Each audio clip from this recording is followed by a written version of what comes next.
Hello everyone, welcome back to my class. तो कैसा लग रहा है आप लोगों को दोस्तों मेरे से पढ़ाई करके? मुझे ऐसा लग रहा है कि बहुत मजे से हम लोग जो है चैप्टर नंबर 4 कवर कर रहे हैं। ई कॉमर्स बहुत ही इजी चैप्टर है और वहां बहुत सारे टॉपिक्स हम लोगों ने कवर किए हैं। लास्ट क्लास हम लोगों ने डिस्कस किया था, याद है? I have just started in the last class with different acts, है ना, जो कि एप्लीकेबल आपके ई कॉमर्स ट्रांजैक्शंस पे। तो मैंने बहुत सारे एक्ट्स के नाम बताए थे, एक बार उसका झलक देखना चाहते हो तो देख लो दोबारा। There were many laws, income tax act है, कंपनीज एक्ट है, foreign trade, factories act, custom, GST, Indian contract, competition act, foreign exchange management act, ठीक है, कंज्यूमर प्रोटेक्शन एक्ट। तो कितने सारे एक्ट्स हैं जो इसको गवर्न करते हैं। अब मैं आपको एक चीज और बताना चाहती हूँ, अब आप खुद सोच के बताओ, कॉमन सेंस है ये तो। कोई भी अगर एक कमर्शियल ट्रांजैक्शन होता है तो आपको अच्छे से पता है, एक चीज बताओ मुझे, वहां पे बायर और सेलर के बीच में कॉन्ट्रैक्ट हो रहा है तो कॉन्ट्रैक्ट एक्ट उसको कवर करेगा ही। फिर उसके बाद अगर जो मेरा सेलर है वो एक कंपनी है तो कंपनीज एक्ट उसके अंदर आएगा ही। फिर अगर मान लो एक कंपनी है उसके अंदर एम्प्लॉइज है तो ऑब्वियस बात है फैक्ट्रीज एक्ट आएगा ही। फिर उसके बाद आप खुद सोच के बताओ, टैक्सेबिलिटी इवेंट, टैक्सेबल इवेंट को बताने के लिए कितने टैक्स पे करने, एटसेट्रा एटसेट्रा, तो income tax act, GST act, ये सब तो होंगे। तो ये तो कॉमन सेंस है ना। अब आप एक सीए इंटर के स्टूडेंट हो, यूर अ प्रोफेशनल स्टूडेंट। अब आप बताओ मुझे कि आपको ये सब एक्ट लर्न करवानी पड़ेगी? आपको तो ये सारे एक्ट डिटेल्स में अलग अलग सब्जेक्ट दिए इंस्टीट्यूट ने।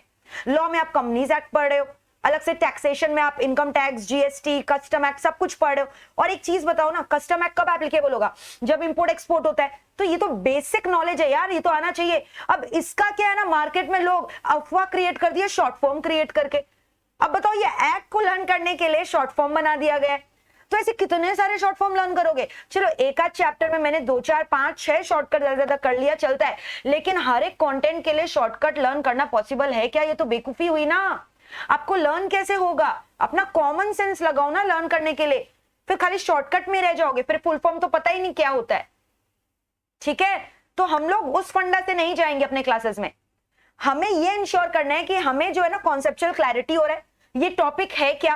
और एक बार टॉपिक को समझोगे तो अपने दिल से आवाज आएगी कि इसका आंसर ये होगा। Trust me guys. So this is how we are going to treat this subject, this particular subject, conceptual clarity. ठीक है, सो इसीलिए मैंने आपको बोला कि ये चैप्टर, ये जो सब्जेक्ट है, ये खाली रटने का नहीं है, या कॉन्सेप्ट। अगर आपके कॉन्सेप्ट क्लियर है तो ऑटोमेटिकली आपको सारे पॉइंट्स लर्न होंगे। और कीवर्ड्स तो आपको लर्न करना ही होगा, क्योंकि इंस्टीट्यूट आपको मार्क्स नहीं देगा अगर आप कीवर्ड्स नहीं लिख कर आओगे। और मैंने आपको बताया है कीवर्ड्स में आपको सब कुछ लर्न करवा रही हूँ क्लास में, चाहे वो मेरे डिजिटल नोट्स के जरिए हो, चाहे वो आपका हैंड रिटन नोट्स के जरिए हो, चाहे इंस्टीमैट में मार्किंग के जरिए हो। कैसे भी हम लोग ये तीनों मिक्स मैच कर कर जो है पूरा अपना सिलेबस का तैयारी करेंगे, ताकि ये सब्जेक्ट में हम लोग एग्जाम्शन ला सके। That is my strategy and my target and my way of teaching. ठीक है, अच्छा, और एक चीज मैं बता दूं, अगर अभी तक आप लोगों ने मेरा व्हाट्सएप ग्रुप ज्वाइन नहीं किया है तो व्हाट्सएप ग्रुप ज्वाइन कर लो। ठीक है, एक नंबर है, मैं आपको दे रही हूं, प्लीज ये नंबर लिख लो। इस नंबर में आप मुझे हाई टेक्स्ट करोगे और अपना ग्रुप का नाम लिखोगे, मतलब कि आप कौन से कोर्स के लिए हो। बिकॉज यू नो फाउंडेशन के क्लासेस भी चलते हैं, फाइनल के बैचेस भी चलते हैं, इंटर के अदर सब्जेक्ट्स भी चलते हैं। तो आप सीए, इंटर, EIS, ठीक है, इस तरह से आप मुझे लिखोगे। 9330481087 is the number. 9330481087 is the number. ठीक है, 9330481087 is the number. आप इस नंबर पे हाई टेक्स्ट करके अपना सीए, इंटर, EIS सब्जेक्ट का नाम लिख देना, EISSM, और वहां लिख देना ma'am please send the WhatsApp link, and then therefore you are going to get the WhatsApp link and join it, ताकि हम लोग जो डिजिटल नोट्स एंड ऑल के बारे में बात करते हैं ना, उसको हम लोग वहां शेयर कर सके। All right, and there is a way of communication between us. All right, ठीक है, तो ये सारे एक्ट्स हो गए जो गवर्न करते हैं। अब मैंने बोला था मुझे स्पेशल अटेंशन देना है 2 एक्ट के प्रति। एक तो information technology act 2000 that got amended in the year 2008, और उसके अलावा क्या चीज के बारे में बोला था? Foreign exchange management act, FEMA act. ठीक है, FEMA act 1999, foreign exchange management act, वो भी इंटरनेशनल ट्रेड के केस में जनरेट होता है। फिर उसके बाद आपने पढ़ा है ना, 2 मोड ऑफ इन्वेस्टमेंट होता है, FDIs होते हैं, पोर्टफोलियो होता है। तो FDIs में कितना % FDI में अलाउड है ई कॉमर्स में, वेदर इट इज 100% और whether it is through automatic root और थ्रू अप्रूवल रूट। तो ये सब डिटेल्स हम लोग डिस्कस करेंगे।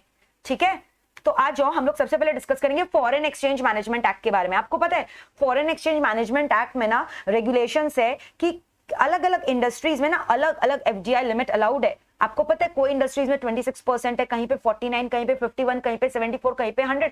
तो अब मेरा ये क्वेश्चन है कि जो ई कॉमर्स बिजनेस है इसमें गवर्नमेंट ने या इस एक्ट के अंदर कितने एफडीआई परसेंटेज अलाउड किए गए हैं।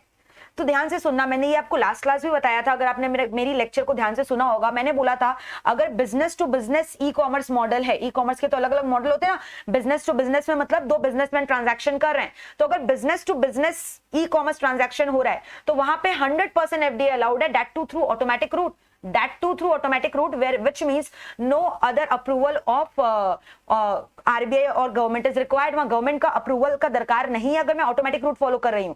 तो B2B में एफडीआई 100% अलाउड है, that through automatic route, that also through automatic route।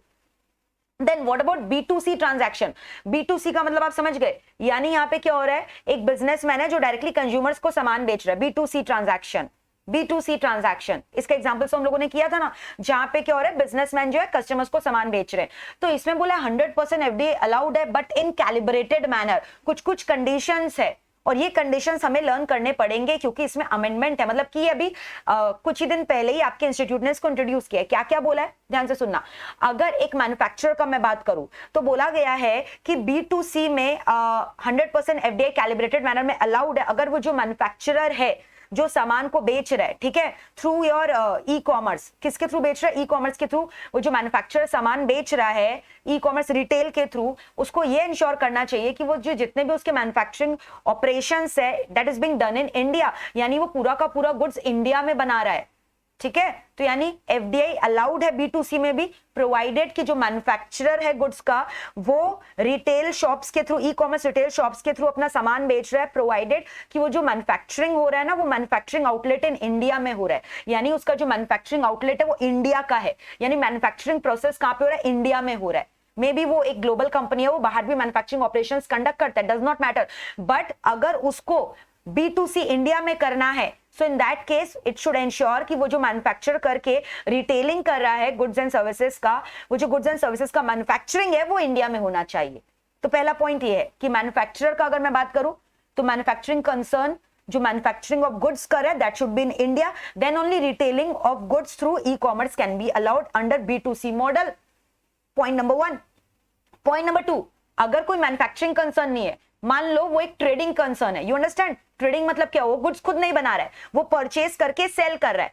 सो अगर ट्रेडिंग कंसर्न है ना, तो वहां बोला ट्रेडिंग कंसर्न में सिंगल ब्रांड रिटेलिंग में B2C अलाउड है, single brand retailing, and that too ये जरूरी है कि सिंगल ब्रांड रिटेलिंग में मतलब वो गुड्स खरीद कर मान लो अगर बेच रहा है ई कॉमर्स रिटेल में, रिटेलिंग कर रहा है, तो ये भी जरूरी है कि उसका एक फिजिकल शॉप होना चाहिए, ठीक है, bricks and mortars, bricks and mortar का मतलब एक फिजिकल आउटलेट होना उसका जरूरी है। ऐसा नहीं है कि वो ऑनलाइन गुड्स खरीद रहा है, ऑनलाइन ही गुड्स बेच रहा है, उसका एक फिजिकल शॉप होना भी जरूरी है अगर वो एक ट्रेडिंग कंसर्न है। अगर वो एक मैन्युफैक्चरिंग कंसर्न है तो manufacturing operation should be done in India, तब वो रिटेल कर सकता है गुड्स एंड सर्विसेज को थ्रू ई कॉमर्स आउटलेट। और अगर जैसे फॉर एग्जांपल उसने अमेजन एग्रीगेटर का हेल्प लिया, मैन्युफैक्चरिंग इंडिया में किया, अमेजन एग्रीगेटर का हेल्प लिया और अपने गुड्स का रिटेलिंग करे, अमेजन के वेबसाइट में कस्टमर्स को बेच रहा है, so that is an example of first case that I have discussed। but trading में मैंने बोला वो खुद गुड्स नहीं बना रहा है, इट्स अ ट्रेडिंग कंसर्न, ठीक है, ट्रेडिंग मतलब आप समझते हो गुड्स परचेज कर रहा है और सेल कर रहा है, बट उनका सिंगल ब्रांड रिटेलिंग होना चाहिए, मल्टीपल ब्रांड रिटेलिंग में अलाउड नहीं है, single brand retailing. For example मान लो एंड का आउटलेट है, ठीक है, तो एंड का आउटलेट है तो खाली एंड का ही जो गुड्स है वही बेच रहा है, उसका एक एंड का फिजिकल शॉप भी है, देन ओनली उसमें रिटेलिंग अलाउड है, क्लियर है। और अगर मान लो एक इंडियन मैन्युफैक्चरर का मैं बात करूं, और एक केस इसमें दिया हुआ एक इंडियन मैन्युफैक्चरर है, third case is about an Indian manufacturer. अगर एक इंडियन मैन्युफैक्चरर है, ठीक है, जिसमें इंडियन मैन्युफैक्चरर जो एक इन्वेस्टी कंपनी है, यानी उसके कंपनी में पैसा किसने लगा रखा है, कोई फॉरेनर ने, यानी एफडीआई के through he is running the business and it's an Indian manufacturer. तो अब यहां पे बोला गया अगर वो एक इंडियन मैन्युफैक्चरर है और अगर उसको क्या करना है बताओ, B2C में रिटेलिंग करना है, so in that case it is necessary कि जो 70% ऑफ द मैन्युफैक्चरिंग ऑपरेशंस जो उसके हो रहे हैं, minimum 70% of the goods should be produced in house. ऐसा नहीं है कि वो किसी और से खरीद कर बेच रहा है, 70% उसका इन हाउस प्रोडक्शन होना चाहिए, ठीक है। और मैक्स टू मैक्स वो 30% जो है इंडियन मैन्युफैक्चरर से अक्वायर कर सकता है, नहीं तो फिर वो भी तो ट्रेडिंग कंसर्न हो जाएगा ना अगर उससे ज्यादा अलाउ किया जाए तो मिनिमम कम से कम 70% प्रोडक्शन उसका इन हाउस होना चाहिए। और अगर वो प्रोक्योर कर बेच रहा है, इंडियन मैन्युफैक्चरर से प्रोक्योर करना होगा उसको, लेकिन मैक्सिमम कितना प्रोक्योर कर सकता है रेडीमेड गुड्स, 30%, उससे ज्यादा नहीं, तो मैंने आपको 3 अलग अलग केस बताया, और एक बार देखते हैं 3 अलग अलग केस मैंने आपको बताया। सबसे पहले मैंने आपको बोला अगर एक मैन्युफैक्चरर है, ठीक है, तो यहाँ पे मैंने बोला एफडीआई जो है B2C में अलाउड है, लेकिन वो मैन्युफैक्चरर जो है उसको सारे के सारे गुड्स कहाँ पे मैन्युफैक्चर करने पड़ेंगे, इंडिया में। It should be good should be manufactured in India and then only it is allowed to sell through e commerce retail. E commerce retailing तब अलाउड है। और अगर ट्रेडिंग कंसर्न का मैं बात करूं, मैन्युफैक्चरिंग कंसर्न नहीं, अगर वो ट्रेडिंग कंसर्न है तो ट्रेडिंग कंसर्न में multiple trading is not allowed, single brand retailing is allowed and that to it is essential कि it should operate through brick and motor store. Brick and motor मतलब एक physical shop होना चाहिए उसका, brick and motor मतलब मकान होना चाहिए, मतलब ब्रिक से बना हुआ, सीमेंट से बना हुआ उसका एक फिजिकल शॉप होना चाहिए, ठीक है, then it is allowed. And single brand retailing, multiple brand नहीं। और अगर एक इंडियन मैन्युफैक्चरर है जिसमें वो एक इन्वेस्टी कंपनी है, यानी पैसा किसी फॉरेनर ने लगा रखा है एक इंडियन कंपनी में, तो अब बोला गया कि 70% ऑफ द गुड्स उन्हें इन हाउस बनाने ही पड़ेंगे, और अगर प्रोक्योरमेंट कर रहा है तो मैक्सिमम 30% कर सकता है, उससे ज्यादा नहीं कर सकता है। So are we through with this? तो ये आपके क्लियरली बोले गए हैं फॉरेन एक्सचेंज मैनेजमेंट एक्ट में। तो ये सब किसको कवर कर रहा है, किसको रेगुलेट कर रहा है, ई कॉमर्स ट्रांजैक्शंस को। So these are the laws which is governing an e commerce transaction. Similarly अब हम लोग क्या डिस्कस करने वाले हैं, अब हम लोग ये डिस्कस करने वाले हैं कि जो इंफॉर्मेशन टेक्नोलॉजी एक्ट है वो कैसे ई कॉमर्स ट्रांजैक्शंस को गवर्न करता है, और खाली ई कॉमर्स ट्रांजैक्शंस नहीं, बाद बाकी चीजों को भी कैसे उन्होंने डिजिटलाइज किया है। जैसे आपको पता है पहले क्या होता था ना, गवर्नमेंट कुछ भी नोटिफिकेशंस लाता था तो एक गवर्नमेंट का फिजिकल ऑफिशियल गैजेटे होता था, वो प्रिंट होकर आता था, पब्लिश होकर आता था। बट अभी आप देखते हो ऑफिशियल गैजेटे को रिप्लेस कर दिया गया इलेक्ट्रॉनिक गैजेटे से। अब गवर्नमेंट के सारे वेब पोर्टल्स होते हैं, मैंने आपको दिखाया ना, जहाँ गवर्नमेंट सारा इन्फॉर्मेशन अपडेट करता है, इतने सारे मैंने आपको गवर्नमेंट के वेबसाइट दिखाए थे, उमंग ऐप एंड ऑल है। तो गवर्नमेंट जो सारे इन्फॉर्मेशन बताता है, फिर उसके जैसे टैक्स पेमेंट के कितने सारे वेबसाइट है, www.incometaxindia.gov.in, सब कुछ मैंने आपको लास्ट में दिखाया था, फिर gst.gov.in। तो अब क्या ना, गवर्नमेंट जब भी कुछ नया चेंजेस लाता है, जो नोटिफिकेशंस लाता है, तो वो क्या है ना, इलेक्ट्रॉनिक फॉर्मेट में पब्लिश कर देता है। So that is covered under information technology act, कि जो ऑफिशियल गैजेटे है उसकी जगह that has been actually nowadays replaced by electronic gazette of the government. So basically it is promoting e governance also in government authorities. फिर इसके अलावा ना, अब जैसे क्या होता है, कितनी जगह ना हमें रिटन रिकॉर्ड्स प्रेजेंट करने होते हैं। जैसे याद है मैंने बोला था कि कितना बार ना because of the disputed things कितने बार बोला गया है कि जो ई कॉमर्स के ट्रांजैक्शंस है ना, उसको हम लोग कोर्ट ऑफ लॉ में लीगली एविडेंस के तौर पे, विटनेस के तौर पे प्रोड्यूस नहीं कर सकते। लेकिन जहां पे बोला गया है, जहां भी बोला गया है कि हमें जो है ना रिटन डॉक्यूमेंट मेंटेन करना है, रिटन डॉक्यूमेंट में भी इन प्रिंटेड फॉर्म, में भी इन रिटन फॉर्म, और may be in type written form. तो अब बोला गया है कि जहां पे रिक्वायरमेंट है कि रिटन डॉक्यूमेंट जो है लिखित रूप में हमें पेश करना है कोई एविडेंस के फॉर्म में, या उसके रिकॉर्ड्स को मेंटेन करना है, बुक्स ऑफ अकाउंट मेंटेन करना है रिटन फॉर्म में, तो बोला गया अभी जो इलेक्ट्रॉनिक रिकॉर्ड्स होते हैं ना, that is also equivalent to your written records. यानी रिटन रिकॉर्ड्स का एक फॉर्म और बढ़ गया है जिसको हम बोलते हैं इलेक्ट्रॉनिक फॉर्मेट, ठीक है, जिसको इलेक्ट्रॉनिक डॉक्यूमेंट्स के नाम से जाना जाता है। यानी लीगल रिकॉग्निशन दे दिया गया है इलेक्ट्रॉनिक रिकॉर्ड्स को। जैसे हम लोग अभी क्या करते हैं, मैंने अभी क्या बोला, मैंने आपको जो नोट्स दिया, मैंने बोला ना मेरा डिजिटल नोट्स है, तो डिजिटल मतलब आप समझ गए, सब इलेक्ट्रॉनिक फॉर्मेट में मेंटेन्ड है, तो उसका भी लीगल वैलिडिटी इंश्योर किया गया है। अब एक चीज बताओ, जैसे कि मान लो आप एक कंपनी के डायरेक्टर हो, आपको साइन करना है डॉक्यूमेंट में, ठीक है, मान लो आपको कंपनी के कोई फॉर्म को फाइल करना है, उसमें साइन करना है। तो मान लो आपने ना इनकम टैक्स रिटर्न भरा है, कंपनी का आईटी रिटर्न फाइल किया है, तो अब business as an artificial person can not sign by its own, तो उसके लिए ना आपने क्या किया, अब क्या ना इलेक्ट्रॉनिक डॉक्यूमेंट फाइल किया है, तो अब इलेक्ट्रॉनिक डॉक्यूमेंट में सिग्नेचर कैसे होगा, इलेक्ट्रॉनिकली होगा। तो आपको पता है आजकल इलेक्ट्रॉनिक सिग्नेचर भी आ गए, जिसको डिजिटल सिग्नेचर के नाम से जाना जाता है। सो नाउअडेज इलेक्ट्रॉनिक रिकॉर्ड्स का ऑथेंटिकेशन पता किसके थ्रू होता है, डिजिटल सिग्नेचर्स के थ्रू होता है। You must have heard about private की, पब्लिक की, और डिजिटल सर्टिफिकेट्स जो है ना वो हमें लेने पड़ते हैं, और कंपनियां होती है, इंडिविजुअल्स होते हैं, फर्म्स होते हैं, प्रोप्राइटर्स होते हैं, they are acting as certifying authority who are issuing this digital signature certificate, उन लोग इशू करते हैं। और कितने सारी कंपनीज जो है उन लोग आजकल डीएससी के लिए अप्लाई करते हैं, क्योंकि उन्हें अपने इलेक्ट्रॉनिक रिकॉर्ड्स का ऑथेंटिकेशन जो डिजिटल सिग्नेचर के जरिए ही करवाना पड़ता है। So authentication and legal recognition of digital signature has also been covered under this IT Act 2008 amended, ठीक है। तो आपको समझ में आ रहा है। सो इंफॉर्मेशन टेक्नोलॉजी एक्ट ई कॉमर्स ट्रांजैक्शंस में क्या क्या कवर कर रहा है। सबसे पहले तो बोल रहा है कि जहां पे लिखित रूप में रिकॉर्ड्स होने चाहिए, अभी बोला गया इलेक्ट्रॉनिक डॉक्यूमेंट को भी लिखित रूप माना जाएगा। So legal validity and recognition to those electronic record, and then also introduction of your digital signature and authentication of electronic records by digital signature, ठीक है। और फिर कितना बार बोला गया इलेक्ट्रॉनिक डॉक्यूमेंट्स जो होते हैं ना, मान लो कोई प्राइवेट है, कोई सिक्योर्ड है, मुझे इलेक्ट्रॉनिक डॉक्यूमेंट को जो है ना कॉन्फिडेंशियल रखना है, it has to be secured. तो आपको पता है हम लोग एनक्रिप्शन एंड ऑल प्रोसेस लगाते हैं। So what are the security procedures which you are raising in order to ensure that the document is secured. कितने बार आपको पता है आपके पास जो है ना क्रेडिट कार्ड का बिल का डिटेल आता है, डेबिट कार्ड का डिटेल आता है, आपके बैंक के डिटेल्स आते हैं, तो बोलते हैं ना इट इज पासवर्ड प्रोटेक्टेड। तो वो जो पासवर्ड प्रोटेक्टेड है मतलब क्या, सिक्योरिटी उसमें रेस किया गया है। तो ये सिक्योर कैसे किया, डॉक्यूमेंट को, इलेक्ट्रॉनिक डॉक्यूमेंट को कैसे सिक्योर किया गया है, ठीक है। और कब तक माना जाएगा कि डॉक्यूमेंट सिक्योर्ड है, जब मैंने ये सिक्योरिटी प्रोसीजर अप्लाई किया है, ठीक है, till the point of its verification of the document. एक बार मैंने खोल लिया तो वो डॉक्यूमेंट जो है अनसिक्योर्ड हो गया। क्लियर है। तो यही सब चीजें जो है अलग अलग सेक्शंस में कवर्ड है आईटी एक्ट के।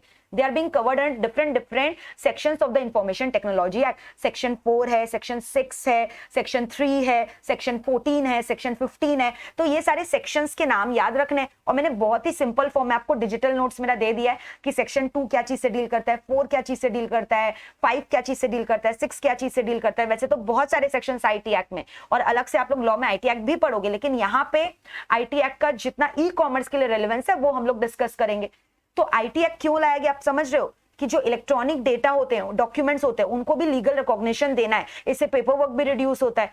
And also I have said you कि जो एक जमाना था, चलो मैं सीए इंस्टीट्यूट की बात करती हूँ, एक जमाना था ना जब हम लोग मैनुअली फॉर्म भरते थे और लंबी लंबी लाइन लगती थी इंस्टीट्यूट के बाहर। अभी वैसा नहीं होता, आप लोग घर में बैठ के आराम से रजिस्ट्रेशन फॉर्म भरते हो ना, एग्जामिनेशन फॉर्म भरते हो, तो सब कैसे करो, ऑनलाइन भर रहे हो, यानी इलेक्ट्रॉनिकली भर रहे हो, इलेक्ट्रॉनिक डॉक्यूमेंट्स के थ्रू भर रहे हो, राइट। आप लोग क्या फिजिकल जाके रजिस्ट्रेशन करवा रहे हो? नहीं, हम लोग टाइम हम लोग को फिजिकली लंबे लंबे लाइन में लगने पड़ते थे। तो अभी वो सब नहीं है ना। तो यहाँ पे वैसे ही गवर्नमेंट के भी जो रिक्वायरमेंट्स होते हैं, जहाँ पे हमें बहुत सारे गवर्नमेंट के जो है डॉक्यूमेंट्स को फाइल करने पड़ते हैं। लाइक मैंने बोला ना, कंपनीज को बहुत सारे रिक्वायरमेंट्स केटर करना पड़ता है, अलग अलग जो है अलग अलग फाइल्स जो है हम लोग को फाइल करना पड़ता है, अलग अलग फॉर्म्स फाइल करना पड़ता है, आरओसी के संग, गवर्नमेंट के संग, फिर क्या GST return, income tax return, और अगर आप कंपनी हो तो कितने सारे फॉर्म्स है जो हमें फाइल करने पड़ते हैं आरओसी के संग। तो ये सबका इलेक्ट्रॉनिक फाइलिंग अलाउड कर दिया गया है। So to grant recognition to e filing of the document, e filing बोले तो electronic filing. Are we through with this? तो मैंने 3 चीज आप याद रखना। सबसे पहले मैंने बोला क्या कि रिकॉग्निशन दिया गया है, वैलिडिटी दिया गया है किस चीज को, इलेक्ट्रॉनिक डॉक्यूमेंट को। Legal recognition to what, legal recognition to what, electronic document. And then also they are talking about legal recognition for digital signature so that those electronic documents can be authenticated by the affixture of those digital signature. तीसरी बात बोली गई e governance, जो official gazette वाला मैंने बात बताया था। चौथी बात बोली गई कि ई फाइलिंग ऑफ फॉर्म्स भी अलाउ किया गया है। और पांचवी बात मैंने बोली सिक्योरिटी के बारे में डॉक्यूमेंट्स की। तो ये पांचों पॉइंट याद रखना। अब अलग अलग सेक्शन है, ठीक है। सबसे पहला तो मैंने क्या बोला, grant legal recognition to electronic document. ये किस सेक्शन के अंडर कवर्ड है? सेक्शन 4। ये किस सेक्शन के अंडर कवर्ड है बताओ? सेक्शन 4, ठीक है। तो आओ हम लोग एक एक करके सारे सेक्शंस करेंगे। मैंने इतना इसको आसान बना दिया ना एकदम, मतलब section and then the section is covering which provision of that section, it is covering which provision। तो सेक्शन के नाम तो याद हो गए, मैंने आपको इतने सारे सेक्शंस बताए। सेक्शन 4 करना है, सेक्शन 6 करना है, सेक्शन 15 करना है, सेक्शन 3 करना है, सेक्शन 2 करना है, ठीक है। तो सेक्शन 4 क्या चीज के बारे में बात करते हैं? मैंने बोला legal recognition of the electronic record. Learn करो मेरे साथ। सेक्शन 4 क्या चीज को डील करता है? Legal recognition of the electronic record. फिर 3 क्या बोलता है? मैंने क्या बोला अभी? इलेक्ट्रॉनिक रिकॉर्ड है, इलेक्ट्रॉनिक रिकॉर्ड में सिग्नेचर लगाना होगा ना, तो सिग्नेचर जो है उसको क्या बोलते हैं? Digital signature. तो उनका भी तो ऑथेंटिकेशन करना होगा ना। So authentication of electronic record by affixing digital signature. समझ में आया? इलेक्ट्रॉनिक रिकॉर्ड्स को भी जो है हम लोग वैलिड मान सकते हैं, उसको भी अटेस्ट करवा सकते हैं क्या चीज से? डिजिटल सिग्नेचर से। So authentication of electronic records by digital signature. Section 6 क्या चीज के बारे में बात करते हैं? E governance. जो मैंने बोला ना, गवर्नमेंट का ऑफिशियल गैजेट होता है, उन लोग ऑफिशियल गैजेट में नहीं पब्लिश करके आजकल वेब पोर्टल्स में, अपने जो वेबसाइट्स है उसमें अनाउंसमेंट कर देते हैं, नोटिफिकेशंस इश्यूज कर देते हैं, ठीक है। फिर इसके बाद मैंने आपको बोला और एक चीज कि आजकल जो है सीए के बारे में मैंने बोला, ये सीए वाला सीए नहीं है जो कोर्स आप लोग कर रहे हो। यहाँ पे सीए का मतलब हुआ सर्टिफाइंग अथॉरिटी। सर्टिफाइंग अथॉरिटी कौन हो गया? जो डिजिटल सिग्नेचर सर्टिफिकेट इशू करता है ना, प्राइवेट की पब्लिक की सब क्रिएट करने में हेल्प करता है, ठीक है। तो जैसे अगर मान लो आपको डिजिटल सिग्नेचर चाहिए तो आपको उसके लिए सर्टिफिकेट लेना पड़ेगा ना, सीए से जाकर, सर्टिफाइंग अथॉरिटी। ऑलराइट, तो यहाँ पे बोल रहा है कि जो कंपनियां है ना आजकल, वो भी सीए की तरह एक्ट कर सकती है। सीए बोले तो सर्टिफाइंग अथॉरिटी, जो डीएससी को इशू करते हैं। डीएससी बोले तो डिजिटल सिग्नेचर सर्टिफिकेट। फिर मैंने सेक्शन 15 के बारे में बोला। सेक्शन 15 के लिए मैंने क्या बोला कि ये जो डिजिटल सिग्नेचर है कोई भी आपका आराम से कॉपी कर सकता है ना, क्योंकि इसमें तो कोई आपका ऐसा मतलब एज सच आपका हैंडराइटिंग नहीं है या आपको कोई थंबनेल नहीं है, तो इसलिए बोला इसके लिए सिक्योरिटी चाहिए ना, तो सिक्योर डिजिटल सिग्नेचर को आइडेंटिफाई किया सेक्शन 15 ने, ठीक है। और सेक्शन 14 क्या चीज के बारे में बात करें कि इलेक्ट्रॉनिक रिकॉर्ड को कैसे सिक्योर्ड करते हैं हम लोग। So these are the different section that you have to learn. Section 3, 4 अब ये सब ऑब्जेक्टिव में आ सकते हैं, जैसे आपको बोल देगा legal recognition of electronic record किस सेक्शन में कवर्ड है, section 4 of information technology act. फिर उसके बाद मैंने बोला कि जो इलेक्ट्रॉनिक रिकॉर्ड्स है उसको ऑथेंटिकेट कर सकते हैं सिग्नेचर से, कौन से सिग्नेचर से, डीएससी डिजिटल सिग्नेचर से, तो ये किसमें कवर्ड है, सेक्शन 3 में। ई गवर्नेंस किसमें कवर्ड है, सेक्शन 6 में, ठीक है। फिर उसके बाद डिजिटल सिग्नेचर जो है सिक्योर डिजिटल सिग्नेचर माना जाए उसके लिए सिक्योरिटी लगाना पड़ता है, ये किस सेक्शन में कवर्ड है, सेक्शन 15। और इलेक्ट्रॉनिक रिकॉर्ड्स का सिक्योरिटी किसमें कवर्ड है, section 14। So very easy, even companies can act as certifying authorities, क्या, यस। और सर्टिफाइंग अथॉरिटीज कौन होता है, सर्टिफाइंग अथॉरिटीज वो होता है जो डीएससी को इशू करता है, डिजिटल सिग्नेचर सर्टिफिकेट इशूज करता है। क्लियर है ना यहाँ तक, ठीक है, पूरा लर्न हो गया। तो आईटी एक्ट के बारे में मैंने बोला, फेम एक्ट के बारे में बोला। फिर आरबीआई एक्ट भी ना टाइम टू टाइम मैंने बोला था गाइडलाइंस इशू करता है ई कॉमर्स और एम कॉमर्स ट्रांजैक्शंस को रेगुलेट करने के लिए। जैसे मैंने आपको एक चीज बोला, क्या चीज बोला याद है, मैंने आपको लास्ट बोला था उन लोग time to time do and don'ts के बारे में बताते हैं, क्या क्या हमें करना चाहिए क्या क्या नहीं करना चाहिए ऑनलाइन ट्रांजैक्शंस के बारे में, उन लोग वेबसाइट में अपने एडवर्टीजमेंट करते रहते हैं। इसके अलावा मैंने बोला था कि मैसेजेस वो लोग आते रहते हैं, ईमेल्स देते हैं अपने कस्टमर्स को, never share your OTP with anyone. तो एक तो ना, और एक जितने भी ट्रांजैक्शंस होते हैं ना यूपीआई के थ्रू, एम कॉमर्स के through, mobile banking, internet banking, सब में ना जितने बार आप करोगे हर समय ओटीपी चाहिए, ओटीपी। तो ये ओटीपी वाला रिक्वायरमेंट बहुत एसेंशियल है ताकि ट्रांसपेरेंसी रहे ई कॉमर्स ट्रांजैक्शन में, ताकि सिक्योरिटी और कॉन्फिडेंशियलिटी जो है नॉर्म्स वो ब्रेक ना हो। तो इसलिए आरबीआई ने ओटीपी का रिक्वायरमेंट तो मैंडेट कर रखा है। और उसके बाद अगर आप डेबिट कार्ड, क्रेडिट कार्ड ये सब से पेमेंट करते हो तो उसके लिए pin number, 4 digit pin number, ठीक है। तो ये सब पिन नंबर का क्राइटेरिया और उसके बाद ओटीपी एंड ऑल दीज का क्राइटेरिया, तो यही सब चीज बोले गए कि आरबीआई क्या करता है, ठीक है। फिर इसके बाद आप देखोगे डेबिट कार्ड और क्रेडिट कार्ड में चिप रहता है, देखिए वो डेबिट कार्ड क्रेडिट कार्ड उसमें एक चिप रहता है, चिप, ठीक है। तो वो जो चिप है, चिप बेस्ड क्यों किया गया, ताकि वो चिप बेस्ड से क्या होगा, वो सारे ट्रांजैक्शंस का जो है रिकॉर्ड रहेगा सबसे पहला तो, और आजकल तो क्या ट्रांसपेरेंसी रहेगा उसकी वजह से, और आजकल तो क्या है आरएफआईडी भी हो गया, आपको पता है ना, रेडियो फ्रीक्वेंसी के थ्रू होता है, मतलब वाईफाई के थ्रू, प्रोवाइडेड कि सामने वाले के पास भी ऐसा मशीन होना चाहिए कि वो आपके RFID debit card credit card को यूज करने में हेल्प करे।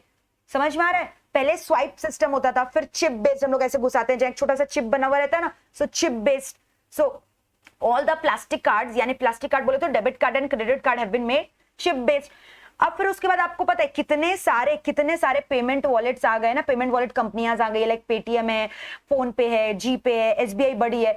तो अब इन लोग कंपनियां जो है इन्होंने ये सब सर्विसेज दिया अपने कस्टमर को, बट अब मान लो इन लोग पैसा ले रहे हैं अपने वॉलेट में ऐड कर रहे हैं, आप कस्टमर पैसा डाल रहे हैं वॉलेट में, अब मान लो ये वॉलेट में से कस्टमर के रुपया लेके खुद ही चंपत हो गए, तो ऐसे फ्रॉडलेंट कंपनी भी तो हो सकते हैं ना जो कस्टमर्स के इंटरेस्ट के खिलाफ हो। तो इसको इंश्योर करने के लिए गवर्नमेंट ने बोला है मिनिमम कैपिटल एडुकेसी रिक्वायरमेंट होने चाहिए, यानी अगर ये पेमेंट कंपनियां अगर चाह रही हैं कि इन्हें ये पेटीएम सर्विसेज देना है अपने कस्टमर को, वॉलेट सर्विसेज देना है या यूपीआई इंटरफेस देना है, तो इसके लिए इनको मिनिमम कैपिटल रिक्वायरमेंट्स को एडहेयर करना पड़ेगा। इतना मिनिमम कैपिटल एडुकेसी, इनका खुद का इतना कैपिटल होना चाहिए, खुद का इतना पैसा, खुद का इतना स्टेक होना चाहिए बिजनेस में, then only they can set up their business.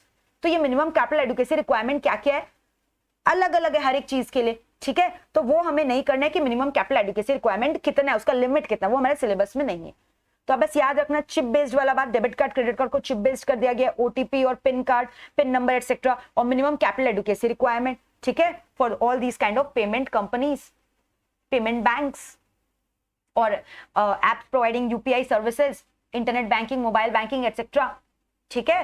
तो ये हो गए मेरे special laws governing e commerce, which was very easy. तो मैंने एक फेमैक के बारे में बोला, फेमैक में मैंने बोला था B2B में 100% एफडीए अलाउड है ऑटोमेटिक रूट में, लेकिन B2C में कैलिब्रेटेड मैनर में अलाउड है सब्जेक्ट टू सर्टेन कंडीशन, जिसमें बोला था एक मैन्युफैक्चरर के बारे में, अगर वो मैन्युफैक्चरर जो है वो रिटेलिंग कर रहा है तो प्रोवाइडेड वो सारे मैन्युफैक्चरिंग ऑपरेशंस इंडिया में होने चाहिए, लेकिन अगर वो एक ट्रेडिंग कंसर्न है तो सिंगल ब्रांड रिटेलिंग अलाउड है ई कॉमर्स में, एंड दैट टू उसका एक physical bricks and mortar shop होना चाहिए। उसके अलावा मैंने आपको बोला कि अगर एक इंडियन मैन्युफैक्चरर है ठीक है, जिसमें क्या है, जिसकी कंपनी ने फॉरेनर ने पैसा लगा रखा है, और जो इंडियन मैन्युफैक्चरर वो खुद एक इन्वेस्टिंग कंपनी है, इन्वेस्टर कोई और फॉरेन कंपनी है, सो इन दैट केस 70% जो है इन हाउस प्रोडक्शन उसका होना चाहिए इंडिया में, और 30% मैक्स टू मैक्स वो प्रोक्योर कर सकते हैं, जरूरी नहीं है करे, अगर कर रहा है इंडियन मैन्युफैक्चरर से तो मैक्सिमम कितना कर सकता है, 30%, बाकी उसको खुद बनाना पड़ेगा in house. Are we through with this? फिर मैंने आपको बताया क्या चीज के बारे में, इंफॉर्मेशन टेक्नोलॉजी एक्ट 2000 में पास हुआ था, अमेंडेड इन 2008, जिसमें क्या क्या सेक्शंस कवर करना है। सबसे पहले तो लीगल रिकॉग्निशन दिया गया इलेक्ट्रॉनिक रिकॉर्ड को, सेक्शन 4 में बताई गई है। फिर उसके बाद मैंने बोला कि authentication of those legal document by affixation of what, digital signature, ये बताई गई है सेक्शन 3 में। फिर उसके बाद मैंने बोला आपको कि जो सेक्शन 6 है वो बता रहा है ई गवर्नेंस के बारे में, है ना, ई गवर्नेंस की जो ऑफिशियल गैजेट की जगह लोग वहां पे कर सकते हैं। इलेक्ट्रॉनिक फाइलिंग ऑफ डॉक्यूमेंट्स के बारे में बता रहा है कि अभी जो हम लोग ई फाइलिंग कर सकते हैं डॉक्यूमेंट्स का गवर्नमेंट के वेब पोर्टल वेबसाइट्स में ऑल जाकर, ठीक है, तो ई फाइलिंग के बारे में बात की है। फिर सेक्शन 14 एंड सेक्शन 15 हमने डिस्कस किया, जो कि बात कर रहा है एक सिक्योर डिजिटल सिग्नेचर सर्टिफिकेट के बारे में और security to those electronic documents के बारे में। So that's it. फिर आरबीआई में ओटीपी के बारे में, chip based debit card, credit card, और जितने भी पेटीएम कंपनीज है लाइक पेमेंट वॉलेट सर्विसेज जो प्रोवाइड करती है, उनका minimum capital adequacy requirement adhere करना जरूरी है उन्हें। पूरा क्लियर है पिक्चर यहां तक। अब हम लोग करेंगे ना कि अभी रीसेंट ट्रेंड्स क्या बोलता है। रीसेंट ट्रेंड्स बोले तो मतलब अभी क्या ट्रेंड चल रहा है मार्केट में।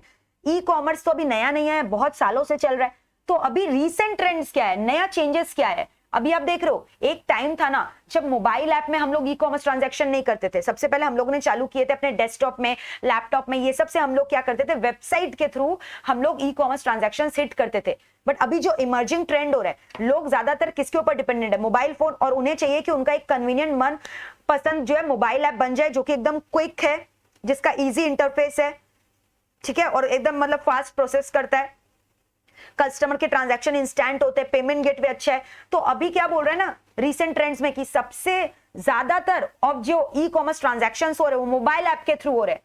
तो अगर आपको एक ई कॉमर्स कंपनी को सक्सेसफुल बनाना है तो आपको मोबाइल ऐप एक अच्छा सॉलिड बनाकर, धांसू ऐप बनाकर अपने कस्टमर को इंप्रेस करना पड़ेगा, क्योंकि more than 55% of the electronic transaction, e commerce transactions are done through mobile app rather than on websites on the computers और laptops through the usages of internet.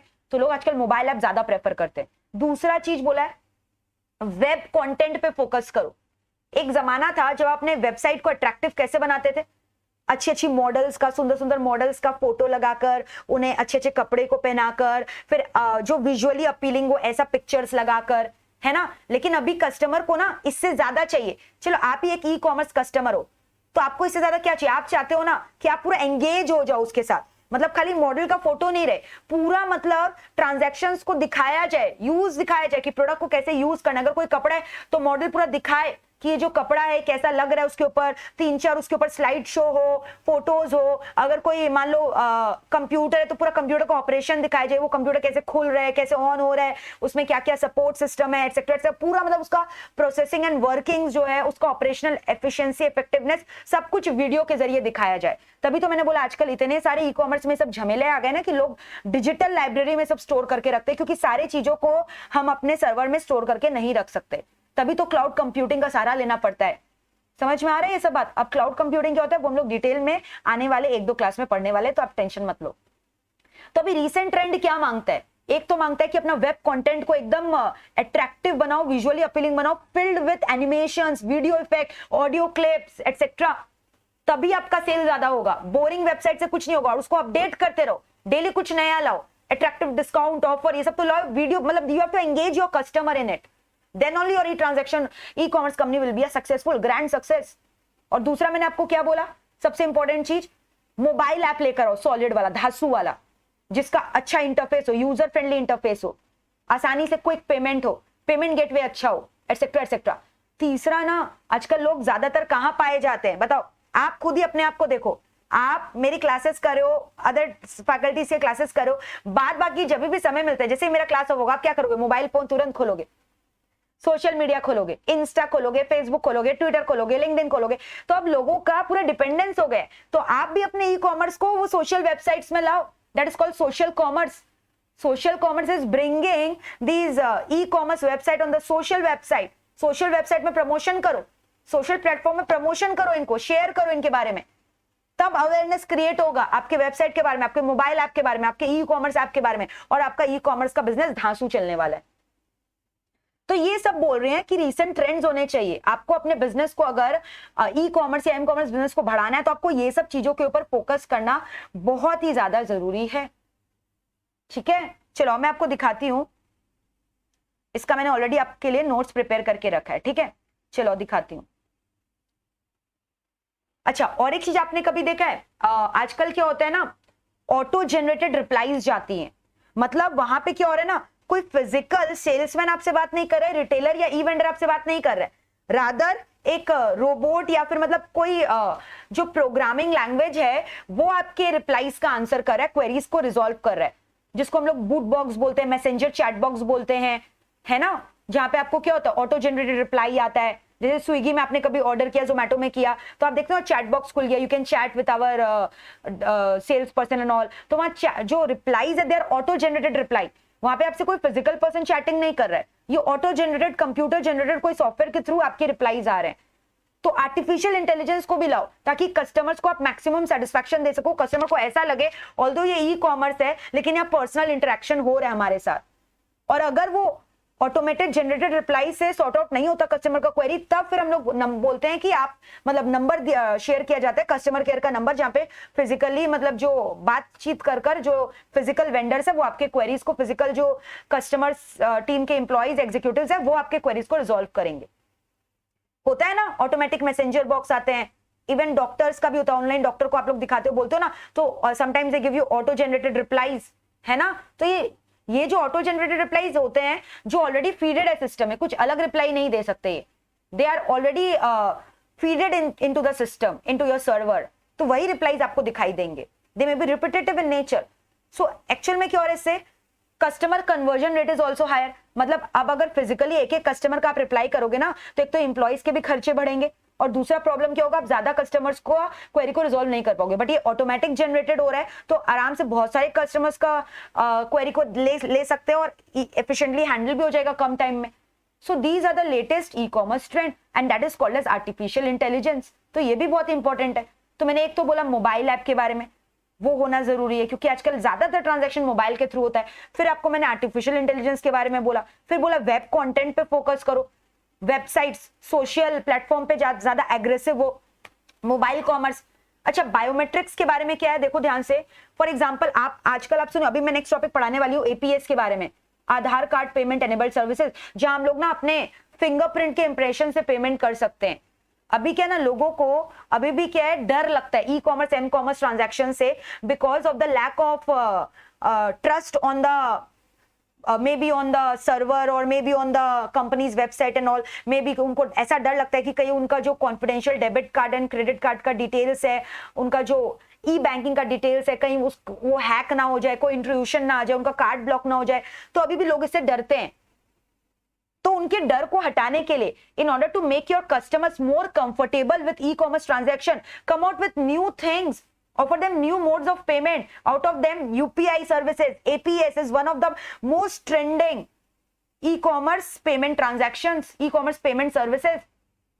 तो debit card credit card में तो डर है ना कि आपके information चोरी ना हो जाए। अब एपीएस में क्या है, just with the impression of your fingerprint you can make the payment provided your bank जो है, bank account is linked with your Aadhaar card number, that is called APS. या फिर कुछ ऐसा सिस्टम आप करो कि आपका वेबसाइट जिसमें आप लॉगिन आईडी पासवर्ड डाल रहे हो, वो कोई फिजिकली आपके लॉगिन आईडी पासवर्ड डालने से नहीं खुलेगा, but it is may be recognizing your face, या may be recognizing your palm impression, may be your thumb impression, may be your voice. तो it will be giving you मतलब 1-to-1 door ना। और आपकी जगह कोई आपके बिहाफ में आपका पासवर्ड या आपका आईडी हैक करके ट्रांजेक्शन कैसे करेगा? हैकर नहीं कर सकता। हैकर का जो आइरिस है और आपका जो आइरिस है वो तो एक नहीं हो सकता ना, या आपका जो थंब इंप्रेशन है या हैकर का जो थंब इंप्रेशन है वो तो एक नहीं हो सकता। तो आपके अकाउंट को कैसे क्रैक आउट करेगा? So all these are biometric recognition which may recognize the tone of your voice. आपके वॉइस को कैसे कॉपी करेगा? फेस को कैसे कॉपी करेगा? तो ऐसा कुछ स्कैनर लगाओ कि फेस रिकॉग्निशन सिस्टम हो, या फिर वॉइस रिकॉग्निशन सिस्टम हो, या फिर थंब इंप्रेशन सिस्टम हो। ठीक है, so all these biometric recognition, ये सब आप लोग डेवलप करो, तब आप देखोगे और ज्यादा आपका ई कॉमर्स का डिमांड बढ़ जाएगा। And then I told you about artificial intelligence, which is basically talking about that auto-generated replies, chat box, where physical sales representative need not attend the queries of an individual customer, and as a result of which customer conversion rate is also very high. And lastly, predictive analysis. Lastly, मैंने क्या बोला? Predictive analysis. Now, what is this predictive analysis? ये predictive analysis word क्या होता है? ध्यान से सुनना. आप अपने ई-कॉमर्स ट्रांजैक्शंस में एक सिस्टम रख के रखो विच विल एक्चुअली प्रिडिक्ट कि आपके कस्टमर्स का बिहेवियर कैसा है. कोई मतलब एक सेग्रीगेशन बना के रखो, कौन सा कस्टमर रिपीटेटिव सेम ऑर्डर्स दे रहा है, या कौन सा कस्टमर को हो गया 1 महीना 2 महीना वो वापस से नहीं आया, they are non frequent customer, and the customer who is frequently associated with your e commerce company. तो इस तरह से एक सेग्रीगेशन बना के रखो जिससे 1 to 1 मार्केटिंग कर सको, जिससे you can recognize your most important customers, which may be called as customer profitability analysis. It will basically help you in CPA. Have you heard about ABC analysis? So that is only talking about predictive analysis. कि आप अपने customers की activity का track रखो जिससे आपको पता चल सके कौन सा कस्टमर से इंपॉर्टेंट है. अब जैसे मान लो मेरे संग क्या होता है ना, मैं ऑनलाइन मैं बहुत ज्यादा मिंत्रा में ऑनलाइन शॉपिंग करती हूँ. तो अगर मुझे 1 हफ्ते भी होते हैं ना तो मेरे पास तुरंत मैसेज आ जाता है, hi Divya, we have not seen you in the shopping, new trending dresses are there for you. तो इस तरह से देख रहे हो मार्केटिंग हो रहा है. तो अगर मैं भूल भी गई हूँ, कोई चीज में एनग्रॉस्ड हूँ, तो मैं पक्का फिर ऐसे मैसेज आने से वेबसाइट में जाऊंगी, मिंत्रा ऐप में जाऊंगी और मैं फिर कुछ परचेज करूंगी. तो ये कस्टमर्स के संग क्या है ना, 1 to 1 मार्केटिंग करने का जरिया है. समझ में आ रहा है? तो इससे मुझे लगेगा मैं इंपॉर्टेंट हूं मिंत्रा के लिए, बहुत बड़ी कस्टमर हूं मिंत्रा की. So that is called predictive analysis, where you need to understand the behaviour of the customer, make a segregation of the customer list, who are important to you, are not important to you, who are more frequently visiting your shop. और अगर मान लो एक ऐसा customer जो regularly ये चीज खरीदता ही है इतने तारीख पे, तो आपको इंश्योर करना है कि आपके स्टोर्स में वो मटीरियल ऑलरेडी है, वो प्रोडक्ट ऑलरेडी है जो कस्टमर्स ऑर्डर करने वाला है. So to avoid the loss of stock out, ensure कि these things are already in your stock. तो ये सारे लेटेस्ट ट्रेंड्स हो गए ई कॉमर्स के. All these topics that I have taught you today, अभी तक स्टार्टिंग से लेकर एंड तक, आर वेरी इंपॉर्टेंट, क्योंकि ये सारे में चेंजेस आए हैं. ये प्रीवियस टर्म्स में नहीं हुए करते थे आपके इंस्टी के मैट में, बट ये भी न्यू आए हैं. तो जो चीज नया आता है इंस्टी, उसको ज्यादा चांसेस होते हैं उसके आने के. एंड ट्रस्ट मी, मैं तो ये वाला क्वेश्चन एक्सपेक्ट करी हूँ, लेटेस्ट ई कॉमर्स ट्रेंड्स, जो कि बहुत ईजी भी था. अब बताओ, अब अपने आप क्या इसका कोई शॉर्ट फॉर्म डिराइव करोगे अपने आप? अगर अपने आप ऐसी क्वेश्चन आया, अगर मैंने आपको 6 पढ़ाए, अगर आप नहीं भी लर्न करके जाते हो, मेरा क्लास सिर्फ अटेंड करते हो, क्या आपको 4 पॉइंट याद रहेगा कि नहीं रहेगा? ऑनेस्टली बताना. अगर ये क्वेश्चन आया कि बताओ आजकल ई कॉमर्स में क्या जरूरी है, तो एक कस्टमर के पॉइंट ऑफ व्यू से, अपने पॉइंट ऑफ व्यू से सोचो कि यार नहीं, मोबाइल ऐप तो होना ही चाहिए, वेब कंटेंट अट्रैक्टिव तो होना ही चाहिए, एक चैट बॉक्स तो होना ही चाहिए जहां कस्टमर्स चैटिंग कर सके, और वो वाला बात बायोमेट्रिक रिकॉग्निशन वाला वो भी होना चाहिए, क्योंकि डर लगता है यार डेबिट कार्ड क्रेडिट कार्ड चोरी ना हो जाए, हमारा डिटेल चोरी नहीं हो जाए, हैकर नहीं आ जाए. किस तरह से हैकर ने बग रिलीज किया था, याद है मैंने लास्ट क्लास में बताया था, हैकर ने बग रिलीज किया, बग कहां पे एंटर किया, पेरीमीटर सिस्टम में, वो फिर कहां पे घुसा, इंटरनल सिस्टम में, वो घुसा ऑपरेटिंग सिस्टम में, वो घुसा एप्लीकेशन में. ये सब वर्ड्स याद है ना? एंड प्रेडिक्टिव एनालिसिस समझ में आ रहा है? So this is how you have to learn in your exam. और मैं इतना बार आपको रिवाइज कराऊंगी ना, इतना बार बोलूंगी कि आप मतलब आप जब पेपर दोगे ना, ये मेरा गारंटी है कि आपको ऐसे लगेगा ना, दिव्या मैम आंसर बता रही है हमें, आवाज आएगा कान के पीछे से. जैसे मुन्ना भाई एमबीबीएस लगे रहो मुन्ना भाई में था ना, कौन से मूवी में, महात्मा गांधी उसको पीछे से आंसर बताते रहता था, उसे ऐसा लगता था क्योंकि उसे सब कुछ आता था. तो वैसे ही आपका प्रिपरेशन मैं करवाने वाली हूँ, आपको सब आएगा और आपको लगेगा दिव्या मैम आंसर्स बोल रही है. मेरे जो आवाज है ना वो आपके कान में रेकर करेंगे, सच्ची. ठीक है, तो एक स्माइल तो दे दो मेरे को. ठीक है, so is this clear with you? So these are the latest e commerce trends. Learn हो गया यहां तक? अब पता है हम लोग नया टॉपिक आज करने वाले हैं, बहुत मजा आने वाला है, डिजिटल पेमेंट के बारे में. डिजिटल पेमेंट, ठीक है, डिजिटल इंडिया के बारे में. डिजिटल पेमेंट बोले तो डिजिटल इंडिया, डिजिटल पेमेंट बोले तो डिजिटल इंडिया. अच्छा, ये डायग्राम मैंने आपको दिखाना था, देख लो एक बार. ये पूरा लेटेस्ट ई कॉमर्स ट्रेंड्स बता रहा है, देख रहे हो?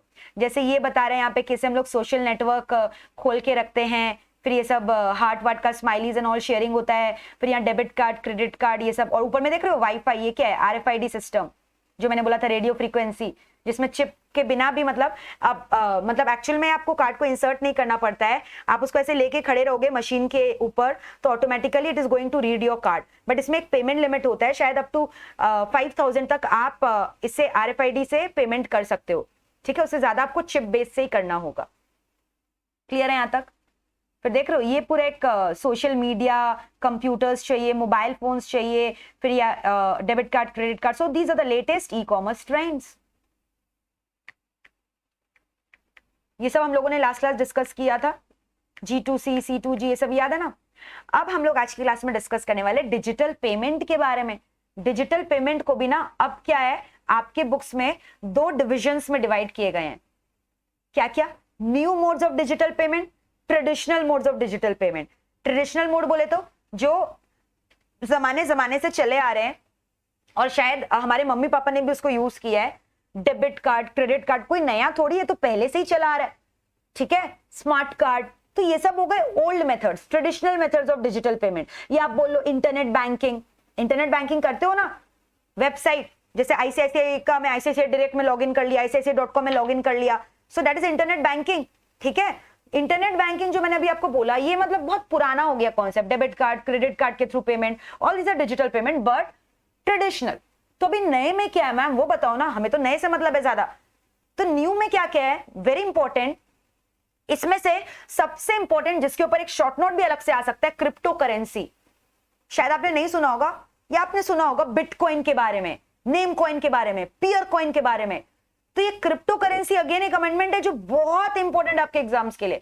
अलग से सिर्फ क्रिप्टो करेंसी के ऊपर एक शॉर्ट नोट आ सकता है, समझ रहे हो, करेंगे हम लोग डिटेल में। ठीक है, तो डिजिटल पेमेंट में क्रिप्टो करेंसी तो अब मेरे ख्याल से आप भूलोगे नहीं। ठीक है, तो अभी हम लोग डिस्कस करने वाले न्यू मेथड्स ऑफ पेमेंट, जिसमें हम लोग डिस्कस करेंगे यूपीआई के बारे में, यूनिफाइड पेमेंट इंटरफेस। मैंने शायद प्रीवियस क्लासेस में आप इसका जिक्र भी किया था। Unified payment interface app which is a mobile banking technique, है ना, मोबाइल बैंकिंग ऐप के थ्रू होता है ये सब, यूपीआई। फिर भीम ऐप आपने सुना होगा, भीम ऐप। ठीक है, भारत इंटरफेस, ठीक है, भीम ऐप, पे फॉर पेमेंट। फिर उसके बाद आपने सुना होगा, मैंने अभी बताया क्रिप्टो करेंसी के बारे में। फिर इसके अलावा आपने वॉलेट्स के बारे में सुना है, Paytm wallets and all those things, mobile wallets जिसको बोलते हैं, तो मोबाइल वॉलेट्स हो गया। तो all these are example of what, modern ways, new ways of the payment. ठीक है, इसके अलावा एक दो तो और है, जैसे आजकल आप लोग क्या करते हो, फोन के थ्रू, अगर मान लो स्मार्टफोन होना जरूरी नहीं है, पुराने जमाने के फोन होंगे तो भी होगा, यूएसएसडी कोड जो होता है वो रन करना पड़ता है। वो रन करने से आपके बैंक के डिटेल एंड ऑल सब कुछ आ जाते हैं वहां पे, तो वो भी हम लोग डिस्कस करेंगे। ठीक है, फिर उसके बाद मोबाइल बैंकिंग ऐप, जैसे अलग अलग बहुत सारे बैंक्स है जो अलग से मोबाइल ऐप बनाते हैं, मोबाइल यूजर फ्रेंडली ऐप, जैसे आईसीआईसीआई का इंस्टाबिज ऐप है। So all these are modes of digital payment. ठीक है, फिर उसके बाद आईएमपीएस, ठीक है, एनईएफटी आरटीजीएस को बोला गया ट्रेडिशनल है, आईएमपीएस। तो मैम ये सब हम लोगों ने सुना है आज तक, लेकिन ना कभी ट्रांजैक्शन किया नहीं है। शायद ज्यादा से ज्यादा आपने पेटीएम वॉलेट से रुपया दिया होगा या यूपीआई भी यूज किया होगा, QR scan code and all use करके, बट शायद आपने आईएमपीएस नहीं यूज किया होगा, आरटीजीएस एनईएफटी यूज नहीं किया होगा, बट मैंने किया है। ठीक है, तो मैं आपको रियल डिफरेंसेस बताने वाली हूँ हर एक मोड्स ऑफ पेमेंट के। ऑलराइट, तो अभी हम लोग डिटेल में डिस्कस करने वाले हैं। देख लो इतने सारे मैंने आपको एग्जांपल दिए, ये सारे जो है मेरे डिजिटल पेमेंट मेथड्स है थ्रू यूपीआई ऐप, फोन पे, पेटीएम, भीम, ठीक है, गूगल पे, पेटीएम देख रहे हो, भीम एक्सिस पे, अल्ट्रा कैश, भीम देना, मोबाइल रिचार्ज, फिर उसके बाद एसबीआई बडी, वैसे एचडीएफसी का है, कोटक महिंद्रा का है, सबका यूपीआई ऐप है। तो ये सारे हो गए यूपीआई ऐप्स के थ्रू, जिसमें मोबाइल फोन होना जरूरी है, मोबाइल फोन रजिस्टर होना जरूरी है आपके बैंक अकाउंट से, यूपीआई ऐप डाउनलोड करना जरूरी है मोबाइल फोन में, यूपीआई ऐप का आपका एक आईडी पासवर्ड होना जरूरी है, यूपीआई आईडी जिसके बिना नहीं होगा। तो ये हम लोग अभी डिस्कस करेंगे डिटेल में, आप चिंता मत करो, मैं अभी आपको एक झलक दिखा रही हूँ। फिर याद है मैंने आपको आईएमपीएस के बारे में बोला, फिर अभी कुछ ही टाइम पहले याद है मैंने मॉडर्न में बता रहा था ना आपको, मैंने इमर्जिंग ट्रेंड में बोला था आधार कार्ड बायोमेट्रिक सिस्टम में जब फिंगरप्रिंट के थ्रू पेमेंट कर सकते हो, आधार एनेबल्ड पेमेंट सर्विसेज। ये अभी हालांकि उतना डेवलप नहीं हुआ है, बट बहुत ज्यादा डेवलप हो जाएगा।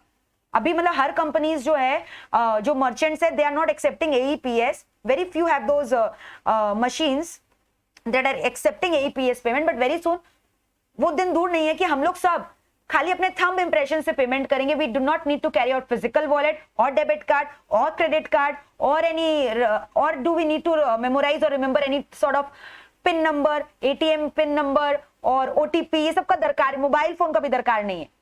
आप रेस्टोरेंट जाओ खाना खाने के लिए बिना कुछ लिए, ना डेबिट कार्ड, ना क्रेडिट कार्ड, ना फिजिकल वॉलेट, ना ई वॉलेट, ना मोबाइल फोन, फ्री होकर जाओ, टेंशन फ्री। खाली अपना बॉडी को लेकर जाओ और पेमेंट कैसे होगा मैम? फिर thumb impression on their machine.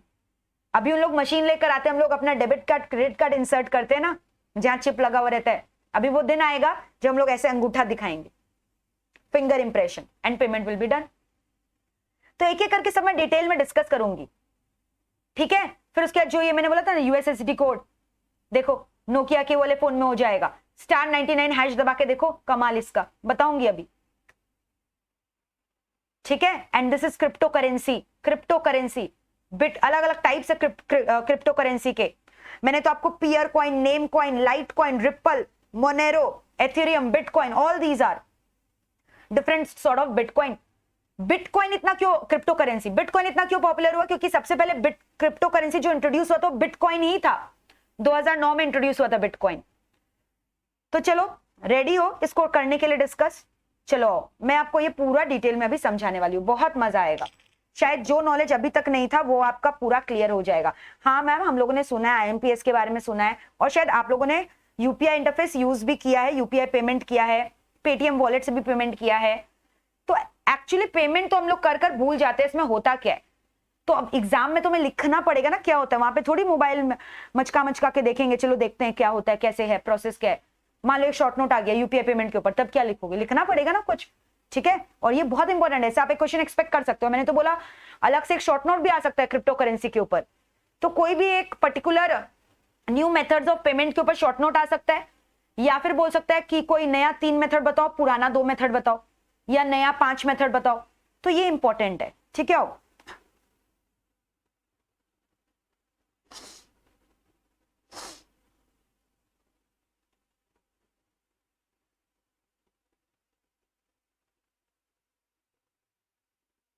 अब मान लो स्टार्ट करने आया, बोला कि एक्सप्लेन करो कोई भी न्यू डिजिटल पेमेंट का मेथड्स। तो आप क्वेश्चन का आंसर स्टार्ट कैसे करोगे? सबसे पहले आप ये बताओगे ना डिजिटल पेमेंट होता क्या है। डिजिटल पेमेंट वो हुआ जहां पे आप पेमेंट कर रहे हो where hard cash is not involve. Hard money, physical money, hard cash is not involve.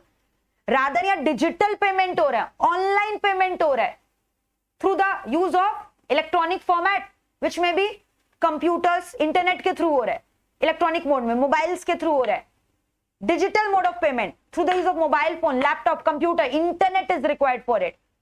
Instant payment is done, no hard cash involve. तो अब इतना सारा पॉइंट्स मैंने आपको बोला कि आप ये सब नहीं लिख पाओगे अपने आप से एग्जाम्स में। अब ये क्या डेफिनेशन, रट्टा मारना पड़ेगा, सॉरी रट्टा मारना पड़ेगा। बताओ, रट्टू तोता नहीं बनना है हमें, ईआईएस रट्टू तोता नहीं होते। जिन बच्चों का ईआईएस में एग्जामिनेशन आता है, मतलब उन लोग का टेक्नोलॉजिकली और they are very much upgraded with all these things, and logically the concept is very strong and clear, ठीक है? तो कोई क्वेरीज होता है ना, तो आप अलग से मुझे व्हाट्सएप में मैंने जो नंबर दिया, आप मुझे पिंग भी कर सकते हो। कोई टॉपिक नहीं समझ में आता है तो I give you personal services. जैसे डिजिटल सर्विसेज होता है ना, वैसे दिव्या मैम का भी डिजिटल सर्विसेज है।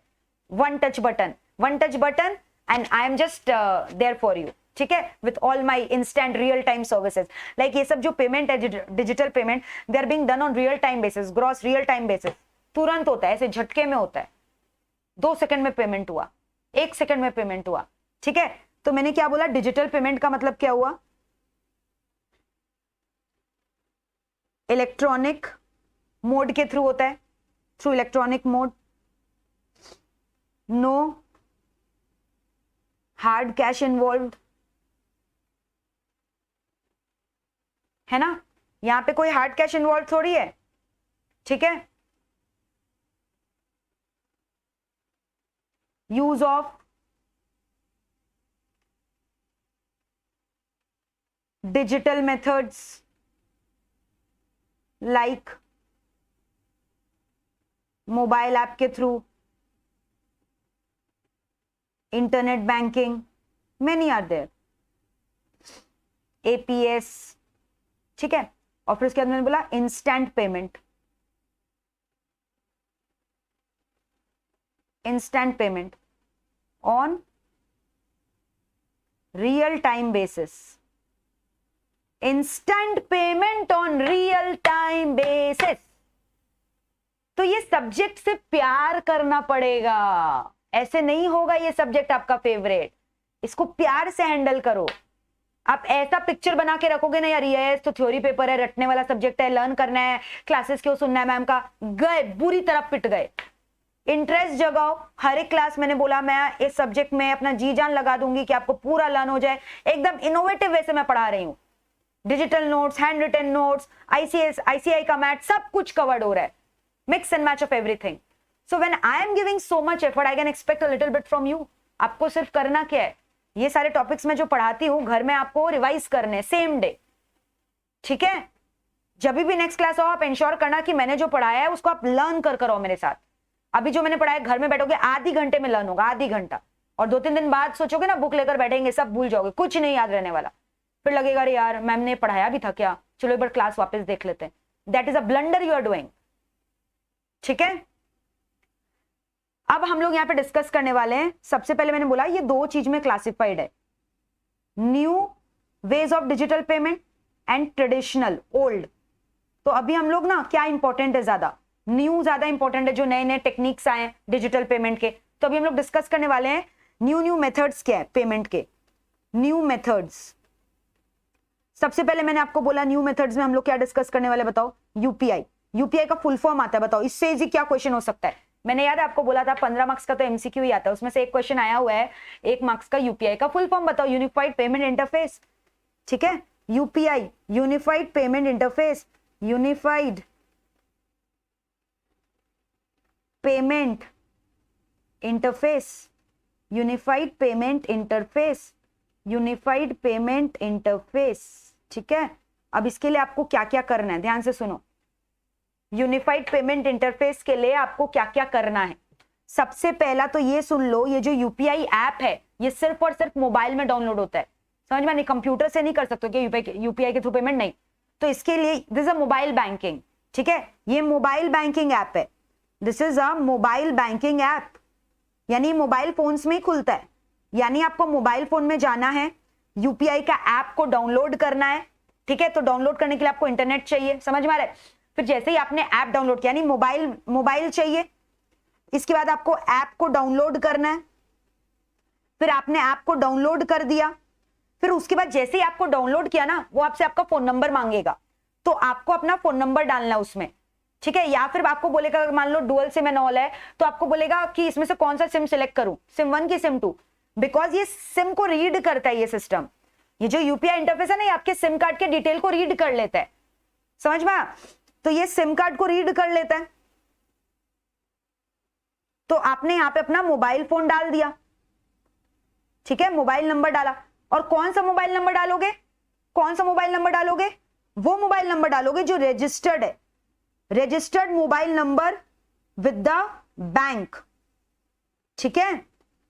फॉर एग्जाम्पल मान लो आपका अगर आप जैसे आप एसबीआई बडी यूज कर रहे हो, तब तो आप वही वाला मोबाइल नंबर डालोगे जो आपके एसबीआई के बैंक अकाउंट से लिंक है। आपने एसबीआई जब अकाउंट खोला था बैंक में, तो वहां पे अपना मोबाइल नंबर देना पड़ता है ना, तभी तो आपके पास डेली मैसेजेस आते हैं बैंक से, समझ में आ रहा है। तो वही वाला मोबाइल नंबर आपको यहाँ पे डालना पड़ेगा यूपीआई खोलने के लिए, डाउनलोड करने के लिए। अगर आप कोई और मोबाइल में खोलते हो जिसमें आपका बैंक अकाउंट लिंक नहीं है, तब यूपीआई कभी भी नहीं खुलेगा, एरर दिखाएगा। तो यूपीआई को डाउनलोड करने के लिए आपको वही वाला नंबर इस्तेमाल करना पड़ेगा जिस नंबर में आपका बैंक अकाउंट लिंक्ड है, ठीक है। That is your registered mobile number, registered mobile number with the bank, registered mobile number with the bank. और इसके बाद आप अपना एक यूपीआई आईडी क्रिएट करोगे, generate your UPI ID, generate your UPI ID, ठीक है। क्योंकि यूपीआई आईडी पेमेंट के लिए काम आएगा ना, तो आपको अपना यूपीआई आईडी को क्या करना है, जनरेट करना है। और ये एक बार एक यूपीआई आईडी एक बैंक के लिए जो जनरेट हुआ, it is universal for all the app. UPI ID is universal for all the app, ठीक है। जैसे भीम ऐप, आपने मान लो भीम ऐप को डाउनलोड किया, ठीक है, तो भीम ऐप भी यूपीआई इंटरफेस प्रोवाइड करता है। अब भीम ऐप में जो है पेमेंट वॉलेट की भी सर्विसेज है, इनफैक्ट वहां पे तो आईएमपीएस की भी सर्विसेज है। तो सब में आपका यही यूपीआई ऐप लगना है। अभी थ्रू विद दिस कैसे यहाँ पे हो रहा है, तो अभी इससे क्या हो रहा है, आपका पेमेंट होगा, यूपीआई आपने कर लिया। मान लो किसी को पेमेंट करना है, तो यहाँ पे डायरेक्टली सेंडर के बैंक अकाउंट से पैसा डेबिट होकर चला जाएगा रिसीवर के बैंक अकाउंट में, समझ में आ रहा है। आपने यूपीआई के थ्रू पेमेंट की, यूपीआई के थ्रू पेमेंट कैसे की, यूपीआई ऐप खोला अपना, ठीक है, फिर वहां पे टू क्या, फोन नंबर लिखा, किसका फोन नंबर लिखा, जिसके बैंक अकाउंट में आपको रुपया भेजना है। सामने वाला का भी जरूरी है ना कि जो जिस नंबर पे आप रुपया भेजो वो नंबर उसके बैंक अकाउंट से लिंक होना चाहिए। तो यहां पे फोन से फोन में पैसा नहीं जा रहा है, फोन ऐप से आप यूज कर कर एक बैंक अकाउंट को डेबिट करके दूसरे बैंक अकाउंट को क्रेडिट कर रहे हो, यानी सेंडर के बैंक अकाउंट से ये चला जा रहा है रिसीवर के बैंक अकाउंट में। सेंडर का बैंक अकाउंट डेबिट हो गया, रिसीवर का बैंक अकाउंट क्रेडिट हो गया, यानी डायरेक्टली इंटर बैंक ट्रांजैक्शन हो जा रहा है। डायरेक्टली क्या हो जा रहा है बताओ? इंटर बैंक ट्रांजैक्शन हो जा रहा है, एक बैंक से दूसरे बैंक अकाउंट में चला जा रहा है, इंटर बैंक ट्रांजैक्शन हो रहा है। ठीक है, यानी यहां पे क्या हो रहा है? पैसे का ट्रांसफर हो जा रहा है एक बैंक अकाउंट से दूसरे बैंक अकाउंट में। अब ये भी हो सकता है कि दोनों का एक ही बैंक अकाउंट है, तो एक कस्टमर के अकाउंट से दूसरे कस्टमर के बैंक अकाउंट से जो है मर्चेंट के बैंक अकाउंट में ट्रांसफर हो गया। तो यूपीआई पेमेंट क्या चीज के लिए यूज हो रहा है? मर्चेंट पेमेंट के लिए, फंड ट्रांसफर के लिए। समझ में आया? क्लियर है? So this is the feature of UPI. Clear है? इंस्टेंट फंड ट्रांसफर हो रहा है, इंस्टेंट। ये तो मैंने स्टार्टिंग में बोल दिया था ना, इंस्टेंट फंड ट्रांसफर हो रहा है। और ये जो फंड ट्रांसफर हो रहा है इसके लिए क्या चाहिए? यूपीआई आईडी चाहिए, है ना? यूपीआई आईडी के बिना नहीं होगा। या फिर बोलो वीपीए चाहिए। वीपीए क्रिएट होता है यूपीआई के थ्रू। वीपीए का मतलब क्या हुआ? Virtual payment address. Virtual payment address, UPI ID is created through VPA, virtual payment address. और इसका ये फायदा है, ये जो यूपीआई ऐप का सर्विसेज है ना, ये 24/7/3 365 डेज एक्सेसिबिलिटी है। पब्लिक हॉलीडेज में जैसे बोलते हैं ना बैंक बंद होते हैं, इनका कोई बंद ही नहीं होता। ये कभी भी मोबाइल ऐप है, कभी भी आप खोल के ट्रांसफर कर सकते हो। अब प्रॉब्लम क्या है इस ऐप में? तब तो बहुत अच्छा हो गया, इंडिया को मोदी जी ने डिजिटल इंडिया बना दिया। हाँ, लेकिन इसका एक लूपहोल है। लूपहोल क्या है? ये अगर मैं पेटीएम का बात करूं, पेटीएम एक यूपीआई, पेटीएम का भी तो यूपीआई ऐप है ना, पेटीएम का। तो जो पेटीएम का यूपीआई ऐप है वो 2000 से लेकर 5000 तक का ही ट्रांसफर अलाउ कर सकता है पर ट्रांजैक्शन। इतने रुपया का आप ट्रांसफर कर सकते हो पर ट्रांजैक्शन। लेकिन हाँ, अगर आपने केवाईसी एडहेरेंस कर रखा है, नो योर कंज्यूमर का डिटेल्स एंड ऑल सबमिट कर रखा है, आधार कार्ड एंड ऑल को डिटेल को सबमिट कर रखा है, then the limit can be revise to 50,000। ठीक है, now this UPI limit varies from bank to bank, but अगर मैं सारे बैंक का ओवरऑल लेकर बताऊं तो max to max 1 lakh UPI limit है। Upper limit per transaction through UPI is 1 lakh. It varies from bank to bank. Like SBI का UPI limit is 1 lakh. तो अलग अलग बैंक का पर ट्रांजैक्शन, पर डे, पर वीक, पर मंथ अलग अलग लिमिट सेटअप किया गया है। तो UPI is an interface which is allowing the customer to use its mobile app, download any UPI app, there are so many UPI app, and make instant transfer of fund from one bank account to another bank account, from sender to receiver on a real time basis, where mobile number is required, UPI ID has to be generated, without which it will not, the transaction will not take place. Even on public holidays it can be conducted. ठीक है, clear है कि नहीं बताओ?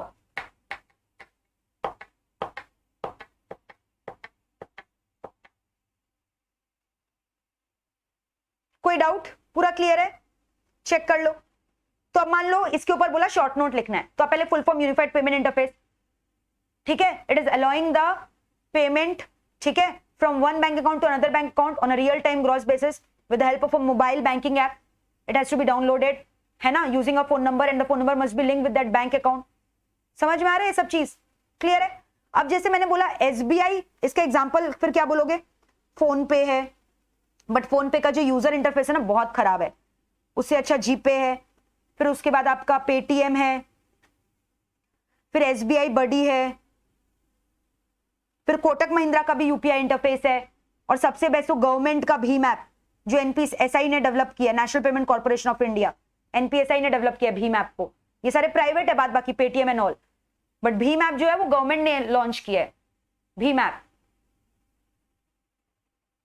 ठीक है, clear है? तो ये सारे ऐप्स को आपको डाउनलोड करना है।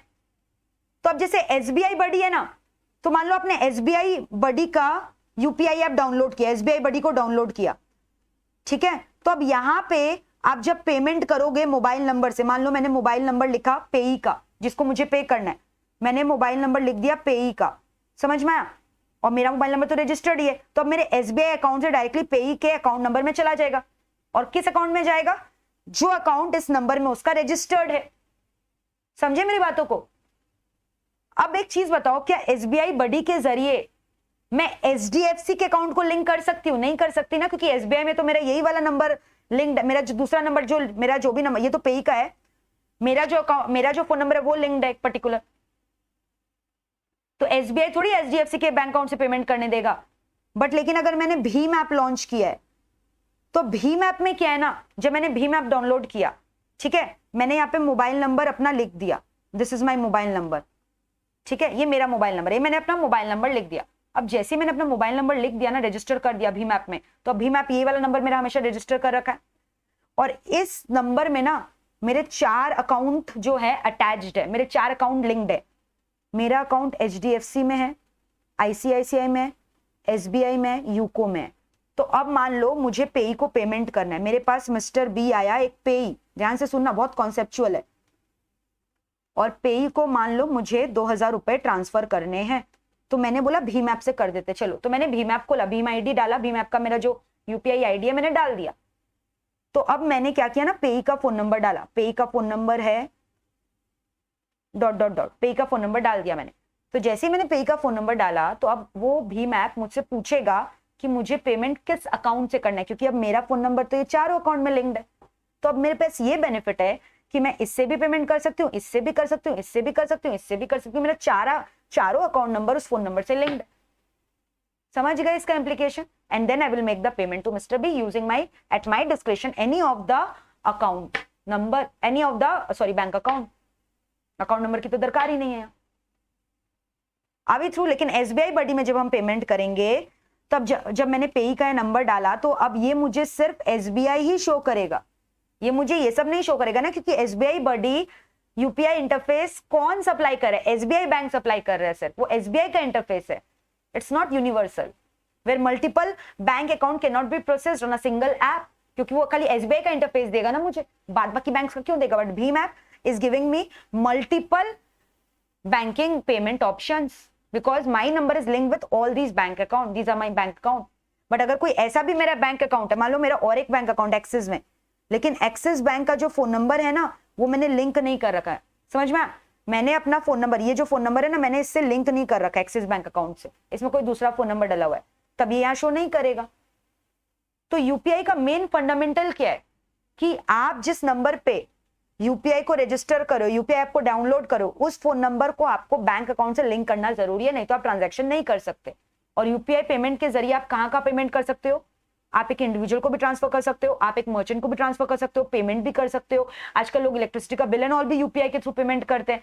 इनफैक्ट आप तो बिलीव नहीं करोगे, सब्जी वाला लोग भी जो है ना, अपना यूपीआई कोड रख के रखा है, उनको भी आप पेमेंट कर सकते हो यूपीआई के जरिए। सब्जी खरीदने जाते हो, डाब खरीदने जाते हो, मेरे संग हुआ है, मैंने मतलब मैं मॉर्निंग वॉक करते करते जा रही थी, मुझे डाब पीना था, तो मेरे पास हार्ड कैश नहीं था, मेरे पास फोन नंबर था, यूपीआई इंटरफेस खोला, तो उसने बोला ये स्कैन कर लो, ये मेरा क्यूआर कोड है, सो पेमेंट कर दो मुझे।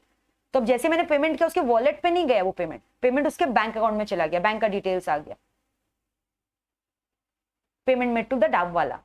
ठीक है, तो इसके लिए मुझे क्या करना पड़ा? मुझे बस खाली वो स्कैन करना पड़ा उसका क्यूआर कोड। जैसे मैंने स्कैन कर डाला, जैसे स्कैनिंग किया ना मैंने, तो फिर एक मेरे फोन नंबर में एक पिन आता है, वो पिन मुझे डालना पड़ता है, and then payment is debited from my bank account and is credited to डाब वाला का account number. Are we through with this? पूरा समझ में आ रहा है ये सब concept? So this was all about UPI interface. कोई भी आपको डिटेल में नहीं समझाएगा इतना ज्यादा, क्योंकि शायद उसको ही नहीं पता होता है इसके बारे में।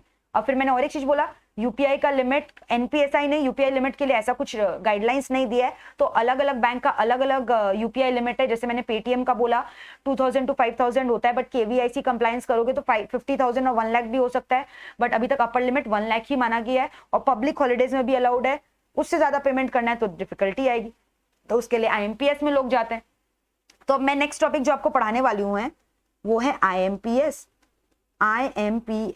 नेक्स्ट टॉपिक अभी हम लोग क्या पढ़ने वाले हैं बताओ? नेक्स्ट टॉपिक हम लोग क्या पढ़ने वाले हैं? आईएमपीएस। ठीक है, आईएमपीएस मतलब इमीडिएट पेमेंट सर्विस।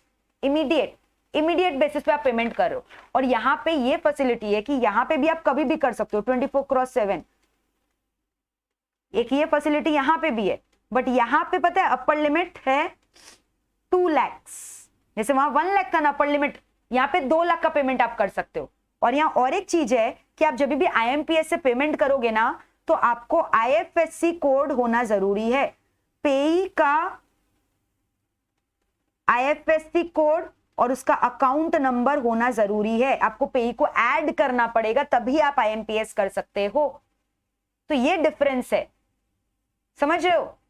तो अब आईएमपीएस जो है ये आप मोबाइल में भी कर सकते हो, इसके लिए कोई ऐप डाउनलोड नहीं करना है, ये आप मोबाइल में कर सकते हो इंटरनेट बैंकिंग के जरिए, या फिर आप इसको कंप्यूटर्स में कर सकते हो इंटरनेट के जरिए।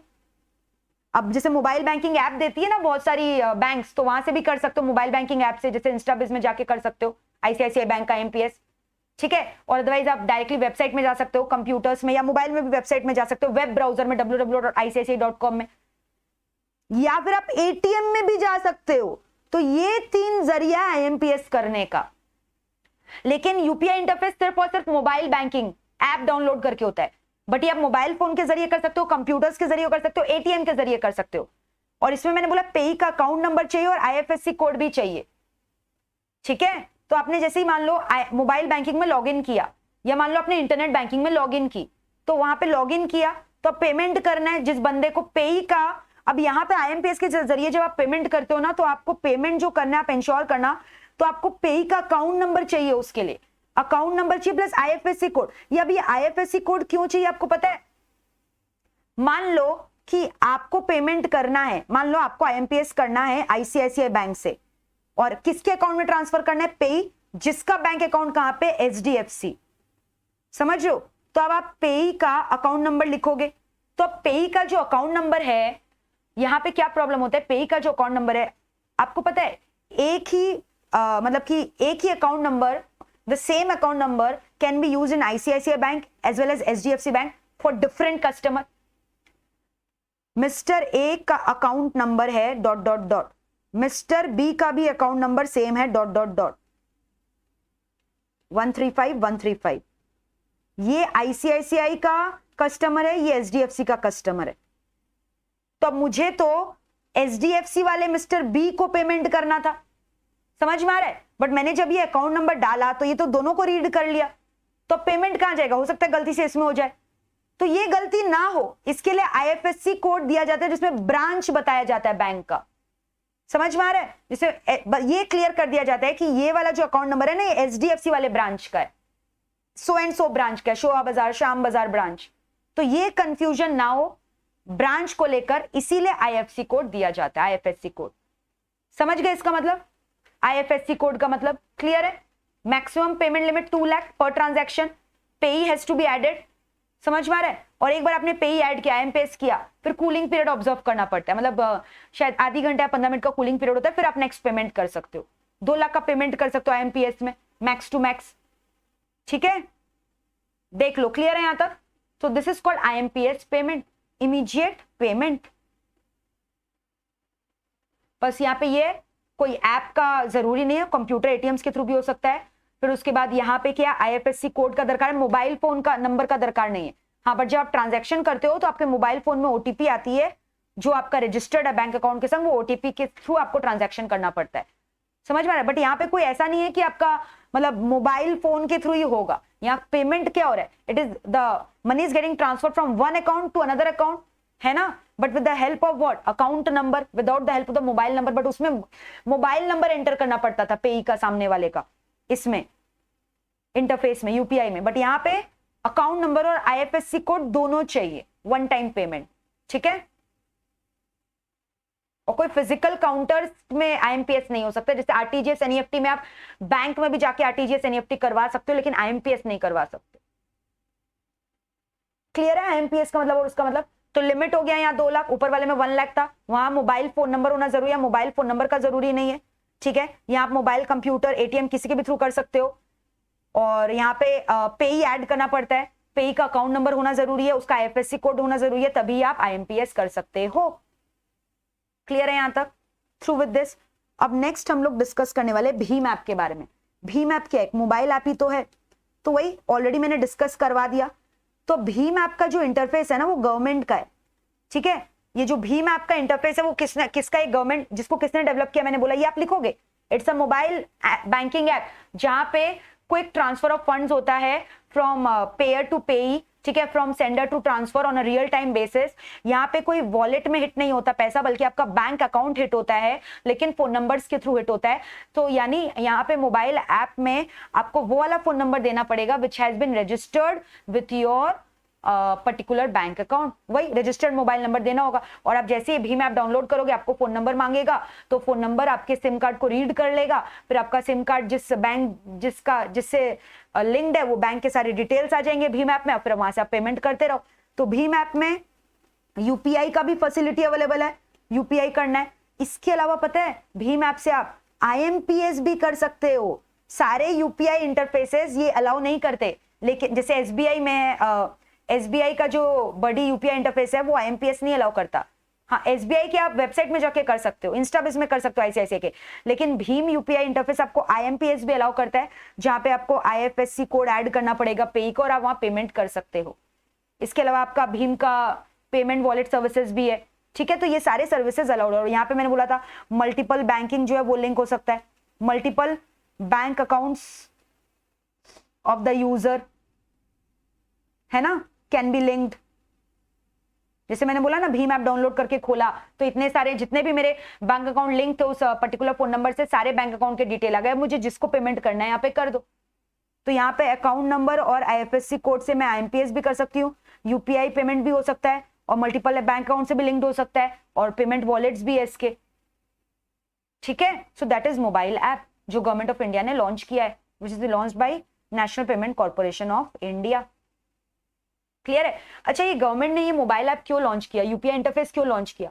आपको पता है गवर्नमेंट जो है ना बहुत सारा सब्सिडीज एंड सपोर्ट देता है गरीबों को, और पुअर पीपल का मदद करता है, उन्हें कैशबैक देता है। लाइक फार्मर्स के लिए भी आया था ना कि फार्मर्स को पूरे साल भर में 12,000 रुपए ट्रांसफर करेगा इंस्टॉलमेंट में ऑन एन ईयरली बेसिस। तो अब क्या ना, ताकि ये इजीली हो जाए, मोबाइल फोन में बस ट्रांसफर कर दिया गवर्नमेंट ने, वो डायरेक्टली फार्मर के बैंक अकाउंट में चला जाएगा पैसा। समझ में आ रहा है? क्लियर है। तो इसीलिए ये सब गवर्नमेंट ने नया नया एप्स को लॉन्च किया है for digitalized India, and also for giving services to all these poor sections of the society, for giving them the services, for giving them the free cash facilities and all these things. अब क्या है ना, इसमें बीच में intermediary चला जाएगा।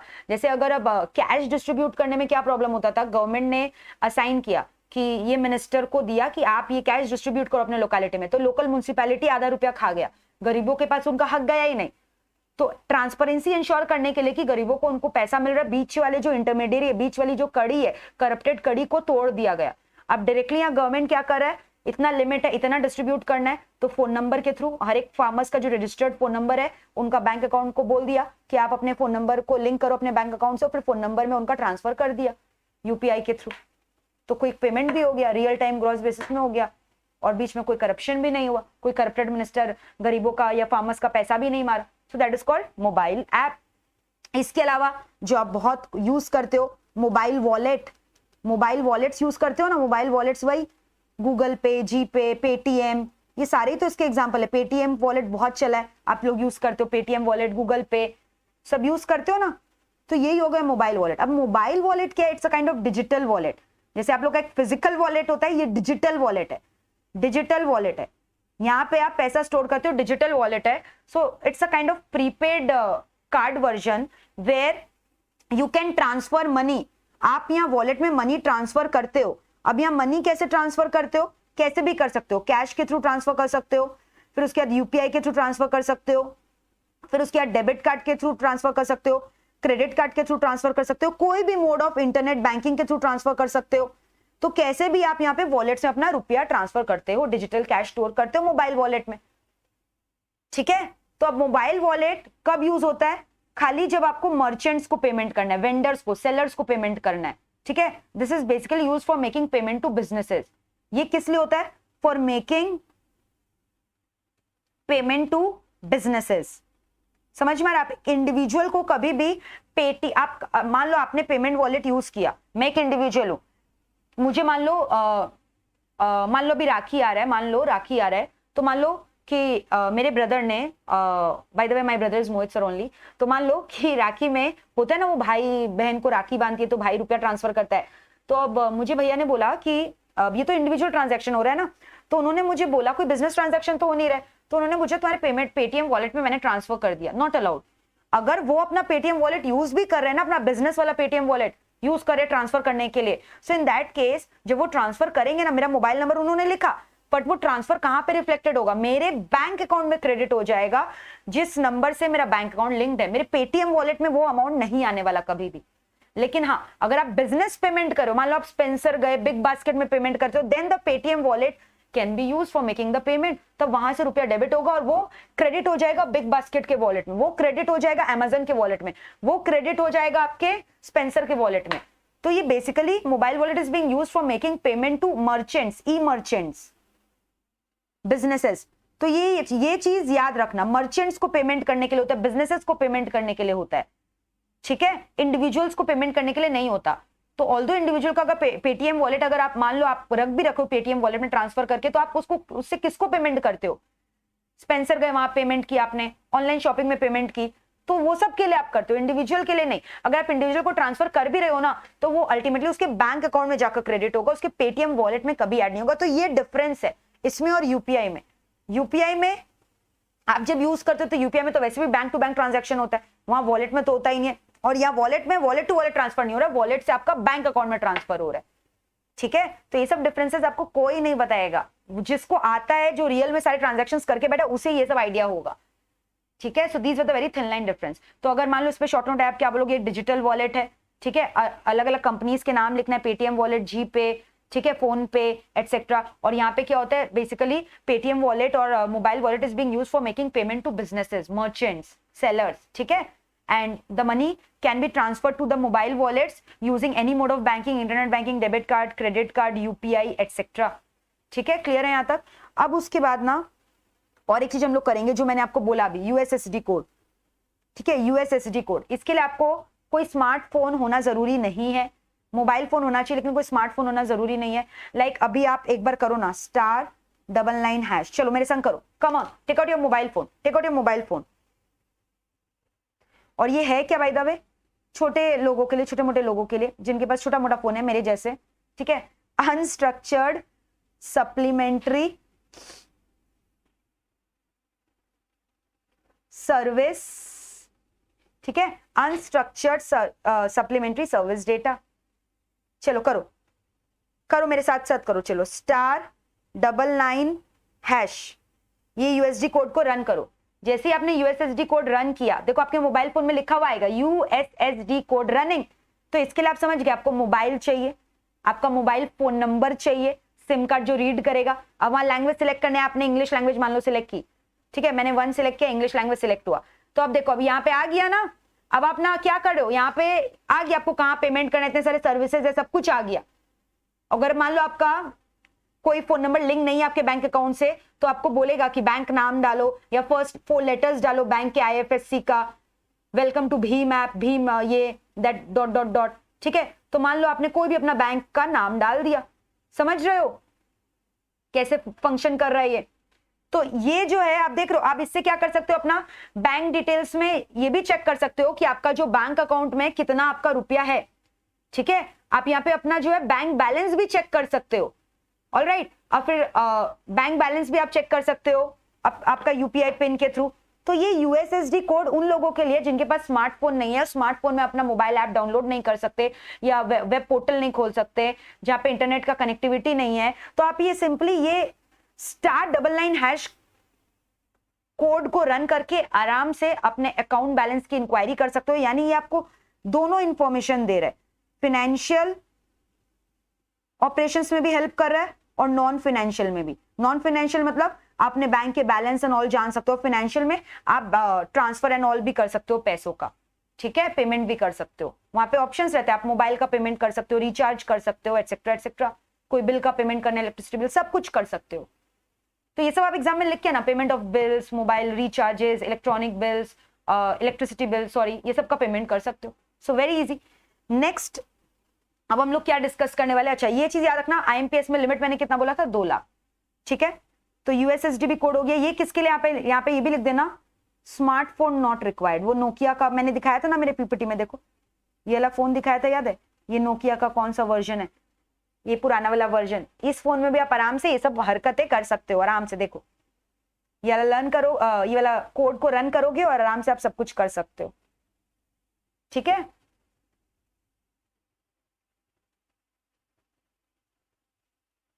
चलो IMPS मैंने आपको पढ़ाया, अब एपीएस में आपको पढ़ाती हूं। एईपीएस, आधार एनेबल्ड पेमेंट सिस्टम। आधार एनेबल्ड पेमेंट सिस्टम। अब ये आधार एनेबल्ड पेमेंट सिस्टम क्या है? आधार एनेबल्ड पेमेंट सिस्टम अभी तक उतना ज्यादा ये डेवलप नहीं हुआ है आधार कार्ड वाला सिस्टम, बट वो दिन दूर नहीं है कि ये बहुत ज्यादा डेवलप होने वाला है। अब यहाँ पे क्या है ना, आप अपने बायोमेट्रिक रिकॉग्निशन से जो है पेमेंट कर सकते हो। मैंने आपको बोला यहाँ पे कोई no debit card, credit card, smart card, physical card या फिर आपको कोई यूपीआई इंटरफेस चाहिए, कुछ नहीं चाहिए आपको। Nothing is required, nothing is required. Just you need to ensure कि your bank account is linked with your Aadhaar card.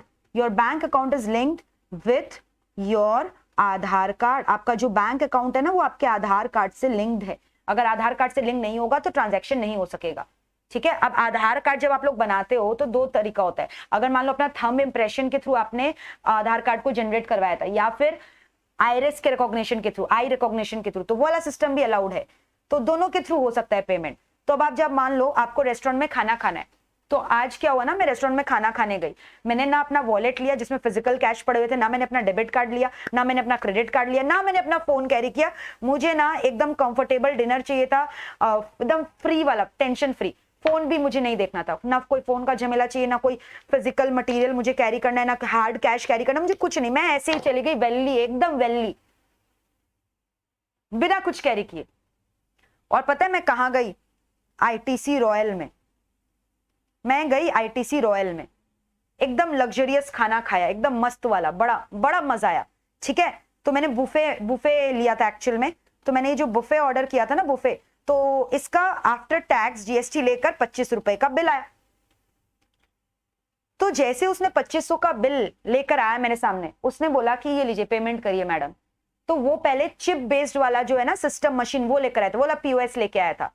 तो वो जो चिप बेस्ड वाला सिस्टम लेके आया, मशीन लेकर आया। अब मैंने तो debit card, credit card carry नहीं किया, तो अब मैं उसमें इंसर्ट करूं तो करूं क्या? तो मैंने बोला ना ये वाला सिस्टम आउटडेटेड हो गया, ये आप चेंज करो, अभी नया सिस्टम लेकर आओ।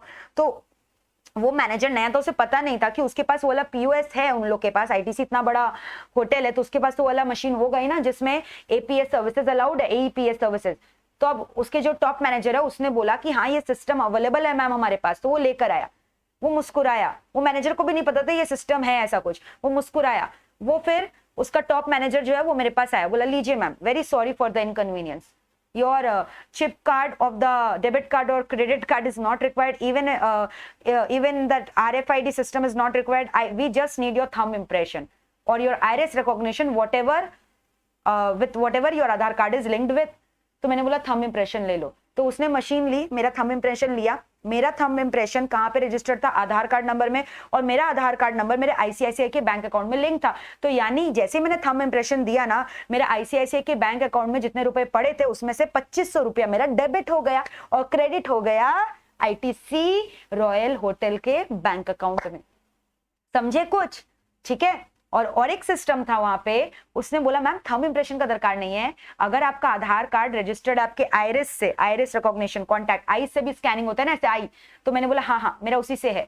तो मैंने ऐसे अपने आंखों को बड़ा बड़ा किया और फिर उसने ऐसे ऐसे करके कैमरा रखा, वैसा वो मशीन था, और वो कैमरा ने मेरे आईज के फोटोकॉपी को लिया, मैच किया, आधार कार्ड जनरेट हो गया, पूरा डिटेल आ गया मेरा बैंक अकाउंट का नहीं, मतलब अकाउंट नंबर एंड ऑल। फिर वहां से मेरा डेबिट हो गया। बैंक बैलेंस कैसे आ जाएगा उनके पास? ठीक है, फिर वहां से मैंने पेमेंट कर डाला। So that is called as Aadhaar enabled payment services, which can be either with your fingerprints impression or it can be with iris recognition, दोनों आई टू आई कॉन्टैक्ट के थ्रू। तो ये हो गया मेरा पेमेंट आधार कार्ड के जरिए, जहां मुझे कोई भी physical debit card, credit card, physical hard cash, या मुझे ना एटीएम भी, मुझे पिन नंबर भी याद करने की दरकार नहीं थी, और उसके अलावा मुझे यूपीआई आईडी भी याद करने की दरकार नहीं है, यूपीआई मोबाइल फोन भी कैरी करने की दरकार नहीं है, कुछ याद नहीं करना, एकदम वेले होके जाओ, बस अपना आधार कार्ड को लिंक करवा के रखो अपने बैंक अकाउंट से, आराम से वाला पेमेंट करोगे। तो अभी ये उतना इंपॉर्टेंस गेन नहीं किया, बट ट्रस्ट मी ये आए कुछ ही दिनों में ये वाला जो इंटरफेस है एईपीएस का, ये बहुत जल्दी रिकॉग्निशन लेने वाला है। लेकिन इसके लिए सामने वाले जो बिजनेसेस है उनके पास भी ये मशीन होने चाहिए कि वो अपने कस्टमर को AePS सर्विसेज दे सके। ठीक है, so are we through with this? Clear है? अच्छा, before introducing you crypto currency I will talk about e-रुपए। ये अभी गवर्नमेंट ने हाल ही में लॉन्च किया है, अभी कुछ ही टाइम पहले हाल ही में लॉन्च किया। ये आपके बुक्स में भी नहीं दिया हुआ है, ये वाला जो डिटेल आपके बुक्स में नहीं है, बट मैं ये गारंटी के संग बोल सकती हूँ अभी कुछ ही दिनों में अमेंडमेंट फिर से आएगी और ये वाला टॉपिक इंट्रोड्यूस करेगी। गवर्नमेंट ने अभी इंट्रोड्यूस किया। ये ना आपको कोई टीचर पढ़ाएगा ना आपका इंस्टी के मैट में दिया हुआ है, ये वही बता पाएगा जो रिसेंट अफेयर से अवेयर है, recent happenings of the government से। ठीक है, तो मैं बहुत अपडेटेड रहती हूँ ये सबसे, क्योंकि मेरा करंट अफेयर्स बोल के भी एक सब्जेक्ट है विच आई टेक। ठीक है, तो ये e-रुपए बोलकर, e-रुपी जिसको बोलते हैं, e-रुपी ऐसा ही है, e-रुपी देख रहे हो, लोगो देखा क्या जबरदस्त बनाया, रुपीज का साइन और यूपीआई, यूपीआई इंटरफेस वर्ड भी यूज हो गया, रुपी और ई मतलब इलेक्ट्रॉनिक। तो ये e-रुपी वर्ड जो है इंडिया में अभी लॉन्च किया है गवर्नमेंट ने, जहां पे ना एक SMS के जरिए या QR कोड के जरिए पेमेंट होगा। So you know these are like prepaid voucher. Have you ever heard about Sodexo Sodexo coupons? जैसे बड़े बड़े जो कंपनियां होती है ना, big four specially, they generally give employees Sodexo coupon, but they are physical coupon. जैसे मुझे ना, मैंने बोला ना मैंने KPMG में काम किया हुआ है और PwC में। जब मैं KPMG में काम करती थी ना, तो 1 साल का उन्होंने मुझे सुडोक्सो कूपन दिया था, 1 साल का वैलिडिटी CCD का। तो वो सुडोक्सो कूपन में आराम से हम लोग जाते थे, CCD में बैठते थे, वो कूपन देते थे कैश की जगह, और कॉफी एंड जो भी खाना है वो आराम से खा पी के मस्ती से आ जाते थे। लेकिन हाँ, that was forming a part of our salary only, basic salary का वो पार्ट होता था, वो एम्प्लॉय से रिम्बर्स करते थे। तो जैसे एम्प्लॉइज को सब कैश में पेमेंट नहीं होता ना, they are also given in kind, so this was an example of payment in kind. तो उसी टाइप के प्रीपेड वाउचर्स है। अब यहाँ गवर्नमेंट को क्या करना है, गवर्नमेंट को जैसे मैंने बोला था ना, बहुत सारे बेनिफिट्स डिस्ट्रीब्यूट करने पड़ते हैं अनप्रिविलेज को, अंडर प्रिविलेज को, because India is a developing country. तो बेनिफिट्स देना है पुअर को या फार्मर्स को, मान लो बेनिफिट देना है। तो अब कितनी बार क्या होता है ना, जैसे मान लो उन्हें सब्सिडीज देना है या कैश देना है उनको, जिन लोग बिलो द पॉवर्टी लाइन है उन्हें फूड बेनिफिट्स दिया जा रहा है, तो हार्ड कैश देंगे ना, तो आपको पता है ये जो पुअर सोसाइटी है, इन लोग कितना बार हार्ड कैश का मिसयूज करते हैं। समझ में आ रहा है? दे मिसयूज दिस हार्ड कैश। जैसे मान लो गवर्नमेंट ने इसको दिया है कोई चीज के लिए यूज करने के लिए, मान लो फूड बोल कर दिया था ये हार्ड कैश, बट ये हार्ड कैश का उन्होंने मिसयूज किया। They are actually saving them or they are using it in other activities. There are we have seen many class of rickshawalas and those who are indulging in smoking and bad habits rather than spending those money on food which has been issued by the government. तो government ये सब चीज को रोकने के लिए जानबूझ के e-रुपए लाया, ताकि अब से गवर्नमेंट क्या इशू करेगा, they will directly issue this kind of voucher. और ये वाउचर फिजिकल वाउचर नहीं, electronic voucher which is linked with your mobile number. तो इलेक्ट्रॉनिक वाउचर्स इशू करेगा and these voucher can only be used for the purpose for which they have been issued. They are digitalized coupon system. ये digitalized coupon system है। सुडोक्सो तो physical होते थे, digitalised है, और ये खाली उन्हीं पर्पस के लिए यूज कर सकते हैं जिन पर्पस के लिए इशू किया गया है। जैसे मैंने बोला ना, Sodexo coupon for CCD can only be use for CCD। मैं उसको जाकर बरिस्ता में या मैं उसको जाकर मैकडोनल्ड में रिडीम नहीं करवा सकती, जिसका वो वाउचर है वहीं यूज होगा। वैसे ही ये जो गवर्नमेंट का वाउचर है उसी पर्पस के लिए यूज होगा जिसके लिए गवर्नमेंट ने इसको इशू किया। समझ में आ गया? So India has launched it. इसका ऐप अभी तक आया नहीं है, जल्दी आ जाएगा। समझ गए? सो e-रुपए भी एक काइंड ऑफ क्या हो गया, new method of this digital mode of payment. Clear है यहां तक? अब सबसे इंपॉर्टेंट जो मैंने बोला, जिसके ऊपर अलग से एक शॉर्ट नोट आ सकता है, क्रिप्टो करेंसी। क्रिप्टो करेंसी क्या होता है? क्रिप्टो करेंसी पता है डिजिटल कॉइन्स है। ध्यान से सारे वर्ड्स को सुनना। Crypto currency are like digital coin, मतलब फिजिकल कॉइन नहीं है। They are not physical coin, they are not physical coin. जैसे फिजिकल कॉइन आपने देखा, silver coin, gold coin, bullion देखा होगा आपने, लेकिन क्रिप्टो करेंसी डिजिटल कॉइन है, फिजिकल उसका कोई अपीयरेंस नहीं है। समझ में आ रहा है? And they are stored in digital wallet. जब फिजिकल कॉइन ही नहीं है तो फिजिकल वॉलेट में स्टोर भी कैसे होगा? डिजिटल वॉलेट में स्टोर्ड होता है ये। और यहां पे जरूरी नहीं है कि आपको बैंक अकाउंट से इसको लिंक करना पड़े, आपका बैंक अकाउंट नहीं भी होगा तो भी चलेगा। सो बैंक अकाउंट होना जरूरी नहीं है। आपको पता है जो क्रिप्टो करेंसी है ना, ये पब्लिकली इंट्रोड्यूस किया गया है। Many people have introduced, publicly introduced, public introduced currency है ये, not governed by government, not regulated by government. इसलिए लोगों को इसमें इन्वेस्ट करने में डर लगता है। गवर्नमेंट ने इसमें रेगुलेशंस नहीं लाए, there is no statutory regulations on it, that is why it is highly volatile, इसका वैल्यू बहुत ज्यादा फ्लक्चुएट करता है, it is highly volatile, keeps on fluctuating. कभी सुनते हो क्रिप्टो करेंसी, अभी कुछ 5 साल पहले एक एक क्रिप्टो करेंसी शायद 2-2, 3-3, 4-4, 5-5 लाख में भी आया हुआ है, और अभी इसका भाव आप जानना चाहोगे, it is approximately 32 lakh, 38 lakh, कभी 40 लाख, कभी 20 लाख, कभी बढ़ता है कभी गिरता है। वन क्रिप्टो करेंसी का वैल्यू मैंने बोला, वन बिटकॉइन का वैल्यू मैंने आपको बताया। So these are digital coin, they are not physical coin, they are stored in digital wallet, and you know why they are called as cryptocurrency, because they are stored in crypto format, यानी cryptography होता है इनका। Cryptography मतलब double encryption layer protecting, कोई इनका चोरी नहीं कर सकता। डिजिटल वॉलेट से मतलब स्पेशल कोड्स होते हैं, जिन स्पेशल कोड्स को यूज कर इन्हें एक्चुअल में स्टोर किया जाता है डिजिटल वॉलेट में, जिसको फोरफीट करना, रिट्राइव करना या डबल स्पेंड करना is totally near to impossible. इनके कोड्स को क्रैक करना बहुत डिफिकल्ट है, तो बहुत सारे कोड्स को यूज करके क्रिप्टो करेंसी को क्रिप्टोग्राफी के जरिए स्टोर किया जाता है, which is very difficult to scan, which is very difficult to retrieve. ठीक है, उसको आप काउंटरफीट नहीं कर सकते, difficult to counterfeit, difficult to counterfeit, समझ में आया? इसको आप रिट्रीव या चोरी नहीं कर सकते हो, या फिर आप इसका डबल स्पेंडिंग नहीं कर सकते हो, because of the strong codes running on it.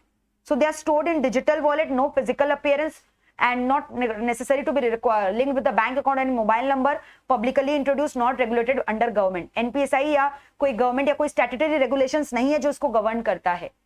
ठीक है, और इसमें से सबसे इंपॉर्टेंट, सबसे पॉपुलर क्रिप्टो करेंसी कौन सा है? बिटकॉइन, जिसमें आप पेमेंट कर सकते हो।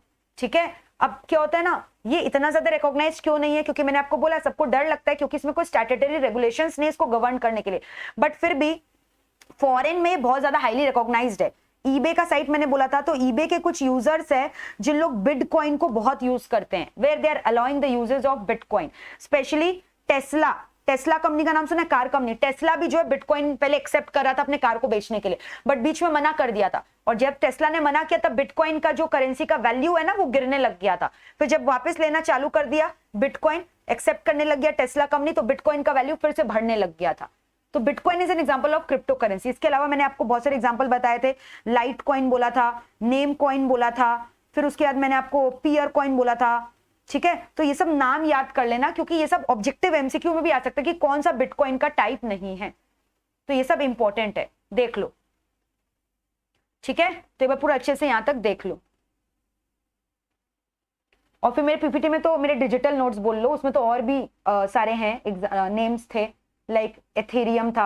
अब आपके मैं इंस्टी का बात करूं तो ये 4 नाम है। तो यहाँ पे बिटकॉइंस के जो डेटा है ना, they are stored with strong crypto currency, very strong crypto currency. ठीक है, the data of these bitcoin are stored by strong crypto currency. तो जो होल्डर है बिटकॉइन के, उनको डरने की दरकार नहीं है, आराम से they can use a bitcoin for purchase and sale purpose. ठीक है, क्लियर है यहाँ तक?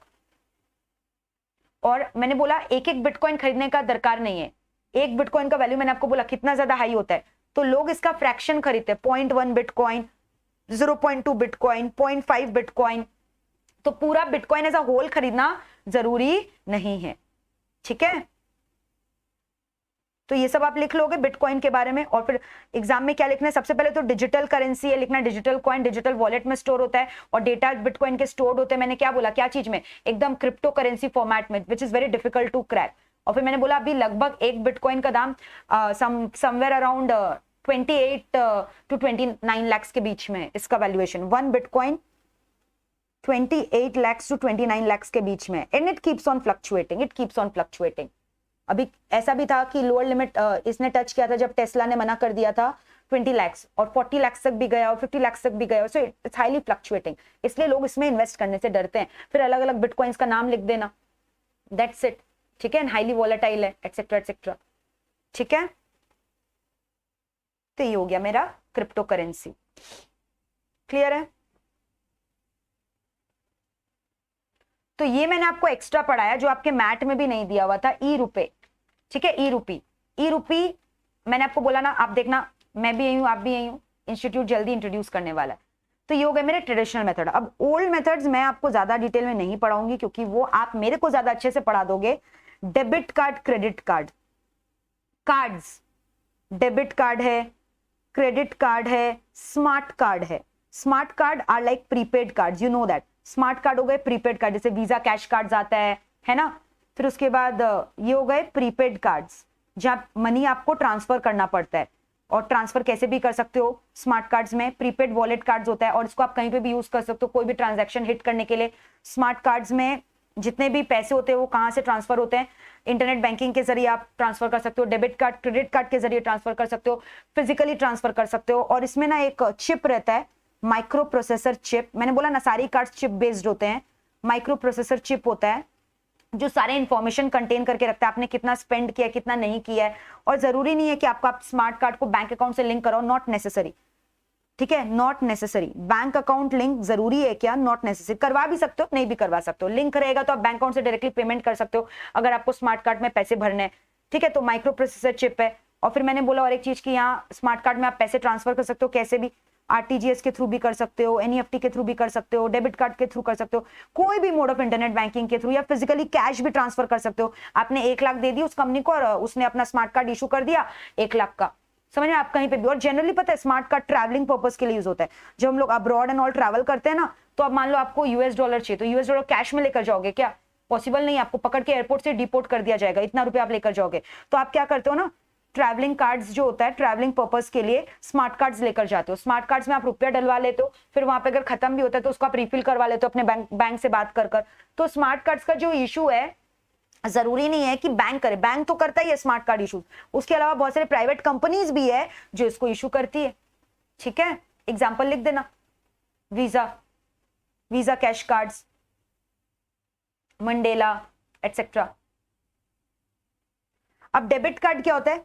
सब ये सब प्लास्टिक कार्ड है। स्मार्ट कार्ड भी पता है आपको डेबिट कार्ड क्रेडिट कार्ड की तरह दिखता है। मैंने स्मार्ट कार्ड यूज किया है, मैं न्यूजीलैंड गई थी तो मैंने स्मार्ट कार्ड ही कैरी कर कर गई थी यूएस। मैंने न्यूजीलैंड डॉलर कैरी किया था, तो that was my first trip to abroad actually. तो मैंने स्मार्ट कार्ड के जरिए ही ट्रैवल किया था। तो smart card is nothing but a prepaid card. अब मैं न्यूजीलैंड गई तो मान लो मैंने आइसक्रीम खरीदा आइसक्रीम वेंडर से, वहां का आइसक्रीम बहुत पॉपुलर है, तो मैंने क्या यूज किया? स्मार्ट कार्ड यूज किया। फिर न्यूजीलैंड में मैंने बंजी जंपिंग की, स्काई वॉक किया, कैसे किया? स्मार्ट कार्ड के जरिए। स्मार्ट कार्ड दिया, उन्होंने स्वाइप किया, उन्होंने पैसा डेबिट किया मेरे अकाउंट से, अकाउंट मतलब मेरे स्मार्ट कार्ड से, ठीक है। अकाउंट से डायरेक्टली नहीं होगा कुछ भी, स्मार्ट कार्ड से होगा, ठीक है। फिर मेरा एक पॉइंट ऐसा भी था कि स्मार्ट कार्ड में बैलेंस खत्म हो गया था, तो मैंने अपने बैंक अकाउंट को फोन किया, बैंक वाले ने ट्रांसफर करवा दिया और फिर मेरे अकाउंट को डेबिट कर दिया उसकी जगह, और स्मार्ट कार्ड में पैसा ऐड कर दिया, ठीक है। अब डेबिट कार्ड क्या होता है? All these are plastic card. Debit card और क्रेडिट कार्ड दोनों को प्लास्टिक कार्ड्स बोलते हैं, ठीक है। इन लोग में चिप रहता है, चिप बेस्ड। और एक मैंने बोला अभी नया फीचर RFID है ना, रेडियो फ्रीक्वेंसी, जो मैंने बोला रेडियो फ्रीक्वेंसी जो कार्ड्स होते हैं, जो आप ऊपर ऐसे वाईफाई के जरिए ही जो होता है, डिपेंड्स अपॉन कि सामने वाले कंपनी के पास वैसा टर्मिनल है कि नहीं है, वैसा POS है कि नहीं है, उसके ऊपर डिपेंड करता है। तो अब डेबिट कार्ड क्या होता है? ये both debit and credit card are necessarily linked with your bank account. जैसे स्मार्ट कार्ड जरूरी नहीं है बैंक अकाउंट से लिंक होना, बट ये बैंक अकाउंट से लिंक होना जरूरी है। अब डेबिट कार्ड में क्या होता है? जैसे आप कार्ड कैरी करो, आपने पेमेंट किया, ट्रांजैक्शंस किया, तो डायरेक्टली आपका बैंक अकाउंट इंस्टेंटली डेबिट हो जाता है। बट जब आप क्रेडिट कार्ड से स्वाइप करते हो या जो भी यूज करते हो क्रेडिट कार्ड को RFID यूज करके या चिप यूज करके, तो in that case instantly the money is not getting debited from your bank account in which the credit card is linked, rather bill is generated at the end of every period. हर एक credit period का cycle होता है, तो वो credit period over होता है तो बिल जनरेट होता है जिसके पेमेंट आपको करनी पड़ती है। और अगर आप पेमेंट नहीं करते हो टाइम पे तो heavy interest rate and all लगता है, हाईएस्ट इंटरेस्ट रेट लगता है, 18% शायद आपको पेमेंट करना पड़ता है इंटरेस्ट रेट क्रेडिट कार्ड के ऊपर अलॉन्ग विद द पेनल्टी। इसलिए क्रेडिट कार्ड लोग बोलते हैं कम यूज किया करो, क्योंकि हम लोग भूल जाते हैं क्रेडिट कार्ड का बिल का पेमेंट करना, और इसके बाद क्या होता है लोग रिमाइंडर भी नहीं देते और हमारे ऊपर अननेसेसरी इंटरेस्ट चार्जेस लगाते हैं, वो बहुत हाई होता है और वो एक्ट करता है as a source of income for the banks.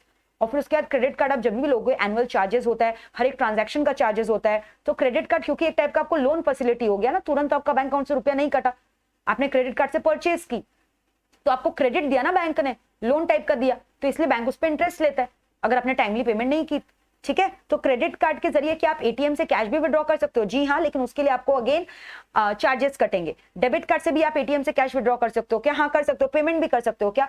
हाँ कर सकते हो। बिजनेस पेमेंट कर सकते हो क्या? हाँ कर सकते हो। कुछ भी कर सकते हो, डेबिट कार्ड क्रेडिट कार्ड कोई भी पेमेंट कर सकते हो। ट्रांसफर कर सकते हैं क्या कोई और के अकाउंट में डेबिट कार्ड के जरिए? हाँ कर सकते हो, ठीक है। क्लियर है? So these are debit card, generally businesses payment and all के लिए डेबिट कार्ड क्रेडिट कार्ड हम लोग यूज करते हैं, ठीक है ना। और फिर मैग्नेटिक स्ट्रिप रहता है, चिप बेस मतलब मैग्नेटिक स्ट्रिप्स रहता है।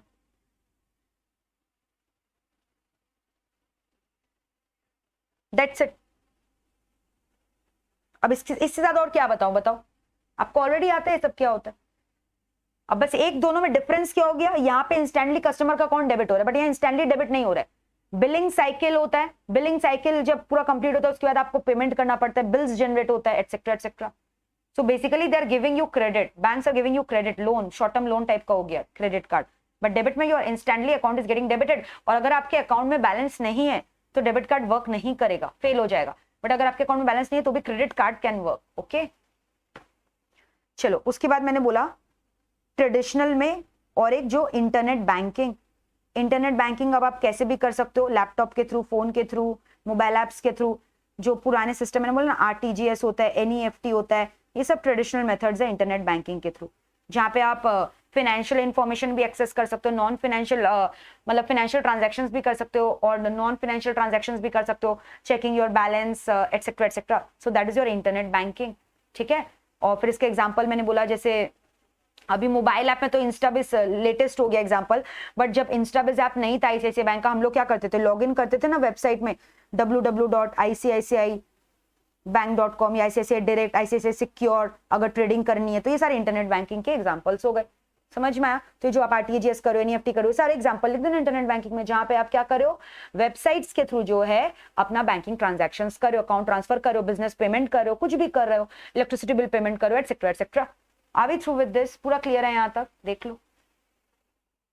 अब पता है हम लोग क्या करने वाले, एडवांटेजेस, जो कि बहुत ईजी है। अब आप खुद सोच के बताओ ना, ये सारे जो मैंने अभी सिस्टम बताया डिजिटल पेमेंट के, इसके एडवांटेजेस क्या हो गए, एडवांटेजेस। अब बताओ, अब क्या इसमें मैं शॉर्ट फॉर्म बनाऊं? आप अपने आप कुछ कुछ पॉइंट्स नहीं फॉर्मुलेट कर पा रहे हो, बताना मुझे सच्ची सच्ची। एडवांटेजेस डिजिटल पेमेंट के अपने आप नहीं फ्रेम कर पा रहे हो पॉइंट, सच्ची सच्ची बताना। अपने आप नहीं पॉइंट फ्रेम कर पा रहे हो? हाँ मैम कर पा रहे हैं, एकदम कर पा रहे हैं। हाँ तो बताओ क्या क्या कर पा रहे हो, खुद बताओ। सबसे पहले बताओ, सबसे पहला point, don't you think this is a very convenient mode of payment, very easy mode of payment? So can I say it is very easy and convenient to pay? Easy and convenient है ना, easy and convenient, बहुत ज्यादा easy है। जैसे अभी पहले में ना बहुत ज्यादा, जैसे मैंने बोला आईएमपीएस से आप 2 लाख का पेमेंट कर सकते हो। पहले किसी बंदे को 2 लाख का पेमेंट करना है तो 2 लाख पूरा हार्ड कैश लेके जाओगे क्या? वो भी लिमिट होता है कितना पेमेंट कर सकते नहीं कर सकते, मतलब physical cash management was very difficult. तो ये सारे डिजिटल वॉलेट्स जो है, डिजिटल पेमेंट है, ये आपके पेमेंट के जरिए को इजी बना दिया और आपको कई हद तक रिलीफ दिला दिया ना, कि physical cash handling is such a difficult process. दूसरा, आप कहीं पे भी बैठ के कहीं पे भी पेमेंट कर सकते हो। मान लो आपने उधारी ले रखी है कोई दुकान से, अभी वो आपको फोन करके डंडा किए जा रहा है, यार पेमेंट करो पेमेंट करो, रेंट का तगाजा कर, रेंट दो, रेंटेड अपार्टमेंट में रह रहे हो, नहीं तो ना आपका जो है कॉन्ट्रैक्ट को टर्मिनेट कर दूंगा। आप बोल रहे हो यार मैं यहाँ पे नहीं हूँ, मैं कैसे पेमेंट करूँ, मैं तो कहीं दूर विदेश में गया हूँ। आप देश में हो चाहे विदेश में हो, चाहे घर में हो, चाहे बाथरूम में हो, चाहे बाहर हो, आप कहीं से भी बैठ के पेमेंट कर सकते हो। You can pay and send the money from anywhere in any corner of the world.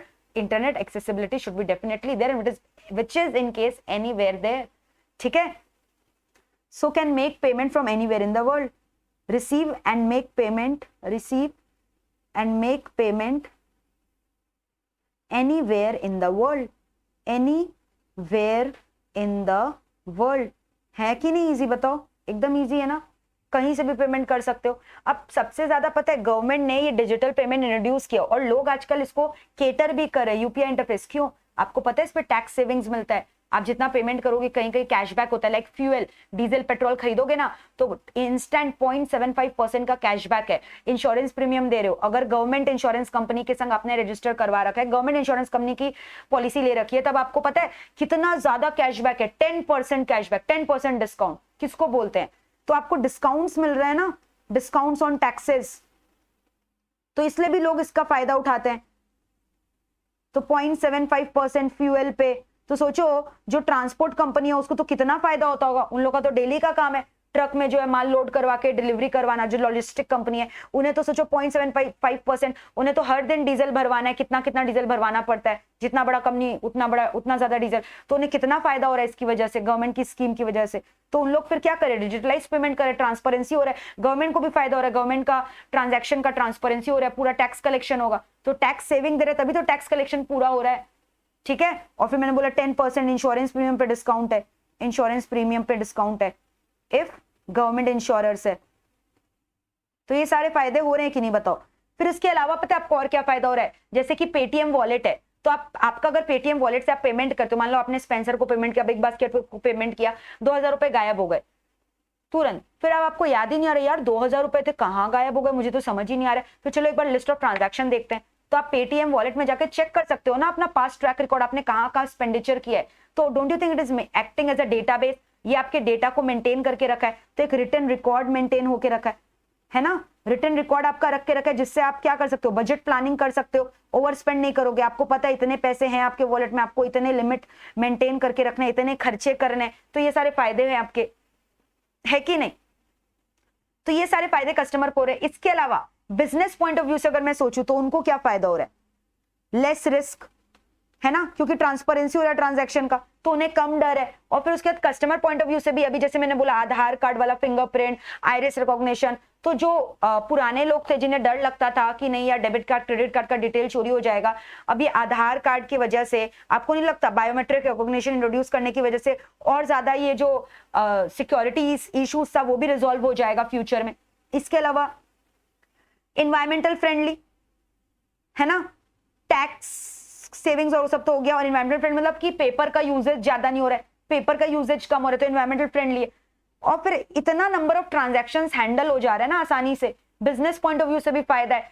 Transactions, multiple transactions can be handled with a quick press on the mobile app button, खाली एक phone number डाला और तुरंत transfer करवा दिया। तो इससे businesses का भी जो है ऑपरेशनल इफेक्टिवनेस बढ़ गया है, तो कॉम्पिटिटिव एडवांटेज दे रहा है बिजनेसेस को, it is ensuring competitive advantages to the businesses. तो अब एक चीज बताओ, अगर मान लो इसका एडवांटेजेस आया, अब इतना मैंने आपको इसके बारे में समझाया है, तो एडवांटेजेस अगर अपने मन से भी लिखोगे तो आपको 3-4 पॉइंट नहीं याद आ जाएगा कि फिजिकल कैश कैरी का दरकार नहीं है, ईजी है, रिस्क ही कम हो गया आजकल आधार कार्ड फिंगरप्रिंट की वजह से, डिस्काउंट देता है गवर्नमेंट, इन्वायरमेंटल फ्रेंडली है, बिजनेस के पॉइंट ऑफ व्यू से क्यों सक्सेसफुल है, क्योंकि इतने सारे ट्रांजैक्शंस हो पा रहे हैं, कॉम्पिटिटिव एडवांटेज हो रहा है, टैक्स सेविंग्स हो रहा है, और कहीं से भी पेमेंट कर सकते हैं। तो हुआ कि नहीं याद बताओ। अब इसके ड्रॉबैक्स क्या है बताओ, what are the drawbacks, disadvantages इसका क्या है, डिसएडवांटेजेस बहुत इजी, खुद सोच के बताओ। अगर आप बोलोगे, मान लो आपकी दादी माँ, आप दादी माँ को जाके बोलोगे दादी माँ मेरा IMPS कर दो ना, क्या दादी माँ कर पाएंगी? हाँ, अगर मॉडर्न दादी माँ होंगी तो कर देंगी, लेकिन जनरली मैं सारी दादी माँ का बात कर रही हूँ, क्या वो कर पाएंगी? तो जिन्होंने टेक्नोलॉजी ज्यादा यूज नहीं की है हमारे जमाने की, तो क्या वो जो टेक्नोलॉजी के बारे में नहीं जानता तो वो कैसे करेगा? लेकिन आजकल की दादी माँ भी मॉडर्न होती है, अगर आपने सिखाया दादी माँ को, दादी माँ भी कर लेंगी, कोई बड़ा बात थोड़ी है, क्या है, और इजी है बल्कि फिजिकल तरीके से। फिजिकल में कहाँ घंटों में लाइन पे लगाना पड़ता था, फिजिकली जाकर पैसा ले जाना पड़ता था, डर कोई रास्ते में हाथ काट लिया, पैर काट लिया, पैसे लेके जा रहे हो बैंक में जमा करने, अभी ये सब झमेला नहीं है ना, फिजिकल कैश कम हो गया, ट्रांजैक्शन ट्रांसपेरेंसी हो गया। तो ड्रॉबैक क्या है कि जो नॉन टेक्निकल बंदा है ना उसके लिए दिक्कत है, उन्हें समझ नहीं आता।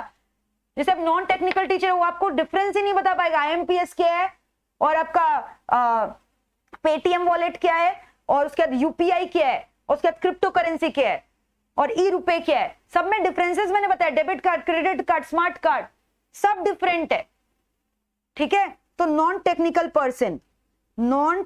पर्सन इस ऐप को नहीं यूज कर पाएगा, इस सर्विसेज को नहीं यूज कर पाएगा। अब कितना भी आप अपग्रेडेड वर्जन ले आओ, बट फिर भी हैकर कुछ भी कर सकता है, because hacker is after all hacker, है ना, अनएथिकल प्रोफेशनल हैकर कुछ भी कर सकता है।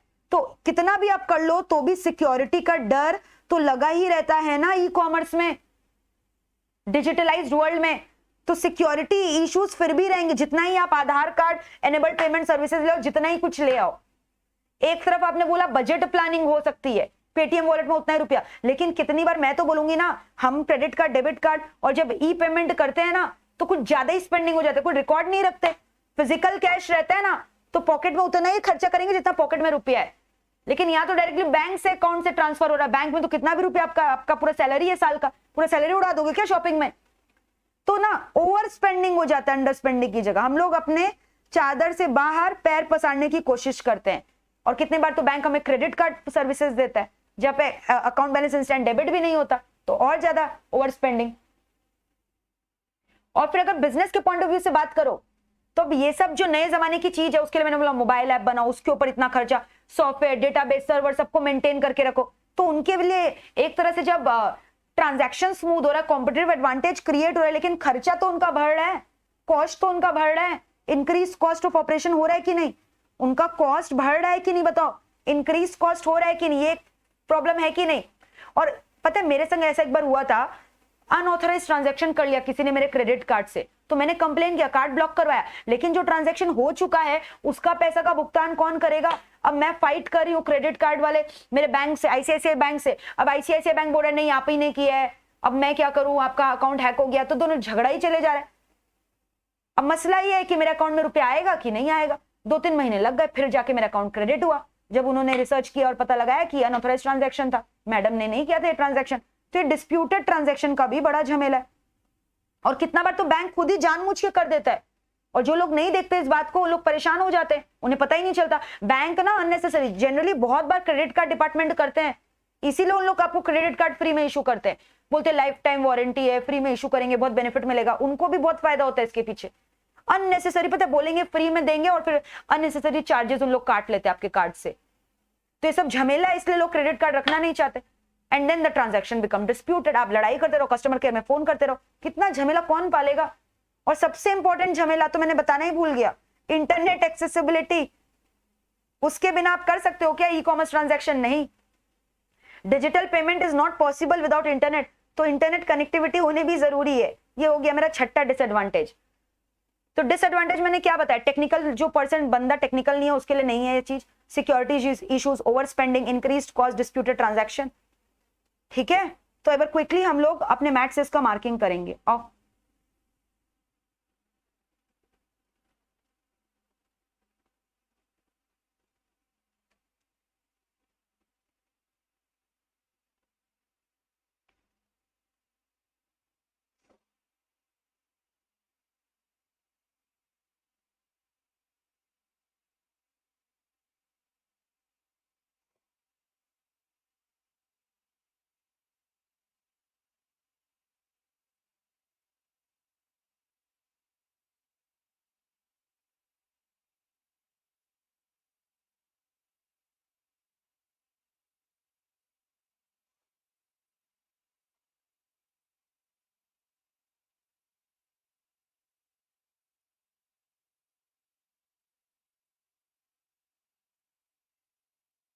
क्लियर है ना? अच्छा, ये 2 केस स्टडी है, ये आप एक बार रीड कर लेना अपने आप, बहुत इजी है, प्लीज इसको रीड करोगे। ठीक है, पेज नंबर 44, 4.44, ये एक बार केस स्टडी रीड कर लेना अपने आप। Special laws, IT act, RBI act. IT act में मैंने आपको बोला था ये सेक्शन वाइज करना है, ये मेरे नोट से ही पढ़ लेना, बेटर रहेगा, रीड फ्रॉम माय नोट्स। ठीक है, बट फिर भी मैं आपको दिखा दे रही हूँ। मैंने ये सेक्शन 4 कवर करवाया था, सेक्शन 3 कवर करवाया था, फिर मैंने आपको सेक्शन 14, सेक्शन 15 के बारे में बताया था, सेक्शन 6 के बारे में बताया था, तो वही सब चीज लिखे हुए हैं। ठीक है, फिर आरबीआई में मैंने आपको बोला था ना, chip based, then this. I'm just showing you everything. You have to do it from my digital notes. Everything has been covered. And then read this case study at your home. Very easy. ये case study यहाँ पे बताया गया, mobile phone order किया था किसी बंदे ने, उसे ऑनलाइन मोबाइल फोन के जगह डिटर्जेंट बार, सोप बार दे दिया गया, तो उसके बारे में पूरा बताया गया। तो ये दोनों केस स्टडी होमवर्क एक बार रीड कर लेना। ठीक है, हाँ, ट्रेंड्स इन ई कॉमर्स भी मेरे आपको नोट से पढ़ना है, बट फिर भी मैं आपको दिखा रही हूँ। कंटेंट के बारे में बोला गया था, कंटेंट में वीडियोस एंड ऑल डालो। ठीक है, वीडियोस यूज करो ताकि अट्रैक्ट कर सको, है ना, कस्टमर को एंगेज करके रखना है, खाली हमें डिस्प्ले करने से नहीं होगा, विजुअली अट्रैक्टिव बनाने से नहीं होगा। फिर मैं बोला सोशल वेबसाइट यूज करो, फेसबुक, क्विकर, यूट्यूब, देख रहे हो। मोबाइल कॉमर्स मैंने बोला 55% से ज्यादा ट्रांजैक्शन आजकल मोबाइल के थ्रू होते हैं, तो मोबाइल ऐप में सॉलिड धासु खर्चा करो। बायोमेट्रिक्स में मैंने बोला fingerprint and all those things का एग्जाम्पल दिया था ना, palm reading, face, voice, fingerprint, biometric. Artificial में मैंने चैट बुक्स बोला, चैट बॉट बोला था, चैट बॉक्सेस बोला था, मैसेंजर बूट्स होता है, तो ये सब जो है करो, क्योंकि इससे क्या है, बायर का conversion rate will be higher, है ना। प्रेडिक्टिव एनालिसिस में मैंने बोला था कस्टमर्स को प्रेडिक्ट करके रखो, कौन सा कस्टमर 30 दिन के अंदर वापस नहीं आया, उसे मैसेजेस भेजो ताकि राइट कस्टमर को राइट प्रोडक्ट राइट वे में राइट टाइम में दे सको। फिर हम लोगों ने डिजिटल पेमेंट किया, payment made through digital mode, ठीक है। डिजिटल मोड के थ्रू हम लोग जब पेमेंट कर रहे हैं, no hard cash is involve, ठीक है, पूरा मार्क कर लो जैसे जैसे मैं बोल रही हूँ, no hard cash involve, digital modes के थ्रू पेमेंट हो रहा है। फिर यूपीआई IMPS बहुत ज्यादा इंपॉर्टेंस गेन कर रहा है। फिर डिफरेंट मेथड्स में आ जाओ, यूपीआई ऐप में मैंने बोला यूनिफाइड पेमेंट इंटरफेस, है ना। रिटेल बैंक्स, यहाँ पे क्या हो रहा है, multiple bank accounts can be registered, fund transfer, merchant payment in a single mobile application, electricity bill का पेमेंट एटसेट्रा, ये भी लिख लो, बिल पेमेंट ये सब भी आप कर सकते हो, सब कुछ यहाँ पे, ठीक है। Fund transfer instantly from sender bank account to receiver's bank account through mobile app, है ना। 24 even working on public holidays. फिर मैंने बोला था ना ये वर्चुअल एड्रेस जो बोला था, यूपीआई कैसे होता है, वर्चुअल एड्रेस एंड ऑल दोस्त के थ्रू भी होता है, यूपीआई जनरेट आईडी। फिर भीम ऐप इसका एग्जांपल है, एचडीएफसी का देखो यूपीआई इंटरफेस, एसबीआई बडी। फिर IMPS में इलेक्ट्रॉनिक ट्रांसफर होता है, किसके थ्रू हो सकता है, mobile, internet banking, ATM, safe and economical. यहाँ IFSC कोड और इसके बारे में नहीं लिखा है, IFSC कोड चाहिए, पेई को रजिस्टर करना पड़ेगा, अकाउंट नंबर चाहिए पेई का, है ना, ये सब चाहिए हमें। फिर mobile app Bhim interface, NPCI, ठीक है, QR कोड स्कैनिंग, ये सब। फिर मोबाइल वॉलेट देख लो, ऑनलाइन ऑफलाइन, ई वॉलेट, इसमें क्या CVV और ये सब याद करने का दरकार नहीं है पेमेंट के लिए। ऑलराइट, पेटीएम, SBI बडी, फ्री चार्ज, APS मैंने बोला, आधार कार्ड, POS टर्मिनल जो मैंने बोला ना, मशीन होना चाहिए उनके पास वैसा जो सपोर्ट कर रहा है आपका फिंगरप्रिंट्स एंड ऑल को। तो यहाँ पे कोई फिजिकली ब्रांच में भी जाने का दरकार नहीं है। क्रेडिट कार्ड सिग्नेचर, कोई चीज का दरकार नहीं है, खाली आपका थंब, आपका फिंगरप्रिंट चाहिए या फिर आपका आइरिस का स्कैनिंग। तो आइरिस स्कैनर भी लिख लो, दोनों है, thumb impression, fingerprint, iris scan. And bank account should be linked with Aadhaar card number, bank account to be linked with Aadhaar card number, उसके बिना नहीं होगा। Bank account link with Aadhaar card number, ठीक है। फिर अनस्ट्रक्चर्ड, ये मैंने बोला नॉर्मल फोन में भी हो जाएगा, इंटरनेट का दरकार नहीं है, स्मार्टफोन नहीं चाहिए हमें, नो स्मार्टफोन रिक्वायर्ड। फिर मैंने बोला था ना ये *99#, इससे आप सब कुछ कर सकते हो, मोबाइल बैलेंस चेक कर सकते हो, पेमेंट कर सकते हो, ठीक है। फिर मोबाइल बैंकिंग, जो मोबाइल ऐप जैसे instabiz app is an example to it, ICICI bank जो देता है। क्रिप्टो करेंसी मैंने पूरा डिटेल में आपको पढ़ाया है, ठीक है। पब्लिक ने इसको प्रोक्योर किया और हाईली डिसेंट्रलाइज्ड है, बीच में कोई डेटाबेस सर्वर सिस्टम भी नहीं है, इट्स हाईली डिसेंट्रलाइज्ड, ठीक है, क्योंकि स्ट्रॉन्ग क्रिप्टोग्राफी है, कैन नॉट बी काउंटरफीटेड और डबल स्पेंड, मैंने आपको बोला था। कोई थर्ड पार्टी इन्वॉल्व नहीं है यहाँ पे, सेंट्रल कंट्रोलिंग अथॉरिटी नहीं है, इट इज हाईली डिसेंट्रलाइज्ड, याद रखना, highly decentralised, you have to use this word in exam, highly decentralised. Digital money है, नो फिजिकल मनी, ठीक है। Digital wallet, bitcoin launch in 2009, other versions मैंने आपको बताए थे। ट्रेडिशनल में मैंने बोला cards, debit card, credit card, देख लो प्लास्टिक कार्ड्स बोलते हैं, मैग्नेटिक स्ट्रिप एम्बेडेड रहते हैं इसमें। स्मार्ट कार्ड मैंने बोला micro processor chips and all those things. Visa, Mondex, Visa cash card, internet banking, advantage is easy, anywhere, discount from taxes, return record, less risk, only the heading, अंदर का अपने आप लिख लो गया। Competitive advantage to business, environmental friendly, drawback, non technical person नहीं संभाल पाएगा, रिस्क है चोरी चकारी का, over spending, disputed transactions, necessity of internet access, increase business cost, only the heading, only the heading, अंदर का अपने आप लिख लोगे, है कि नहीं। सो that's it for today guys, next class हम लोग मिलेंगे, कुछ नया सीखेंगे। मेरा क्लास आपको कैसे पढ़ना है, जैसे जैसे मैं जो आपको पढ़ाती जा रही हूँ, नोट्स देती जा रही हूँ, आप लर्न करते जाओ और व्हाट्सएप लिंक को ज्वाइन करो ताकि वहाँ digital notes and all share करके आपको अपडेट कर सकूँ, ठीक है।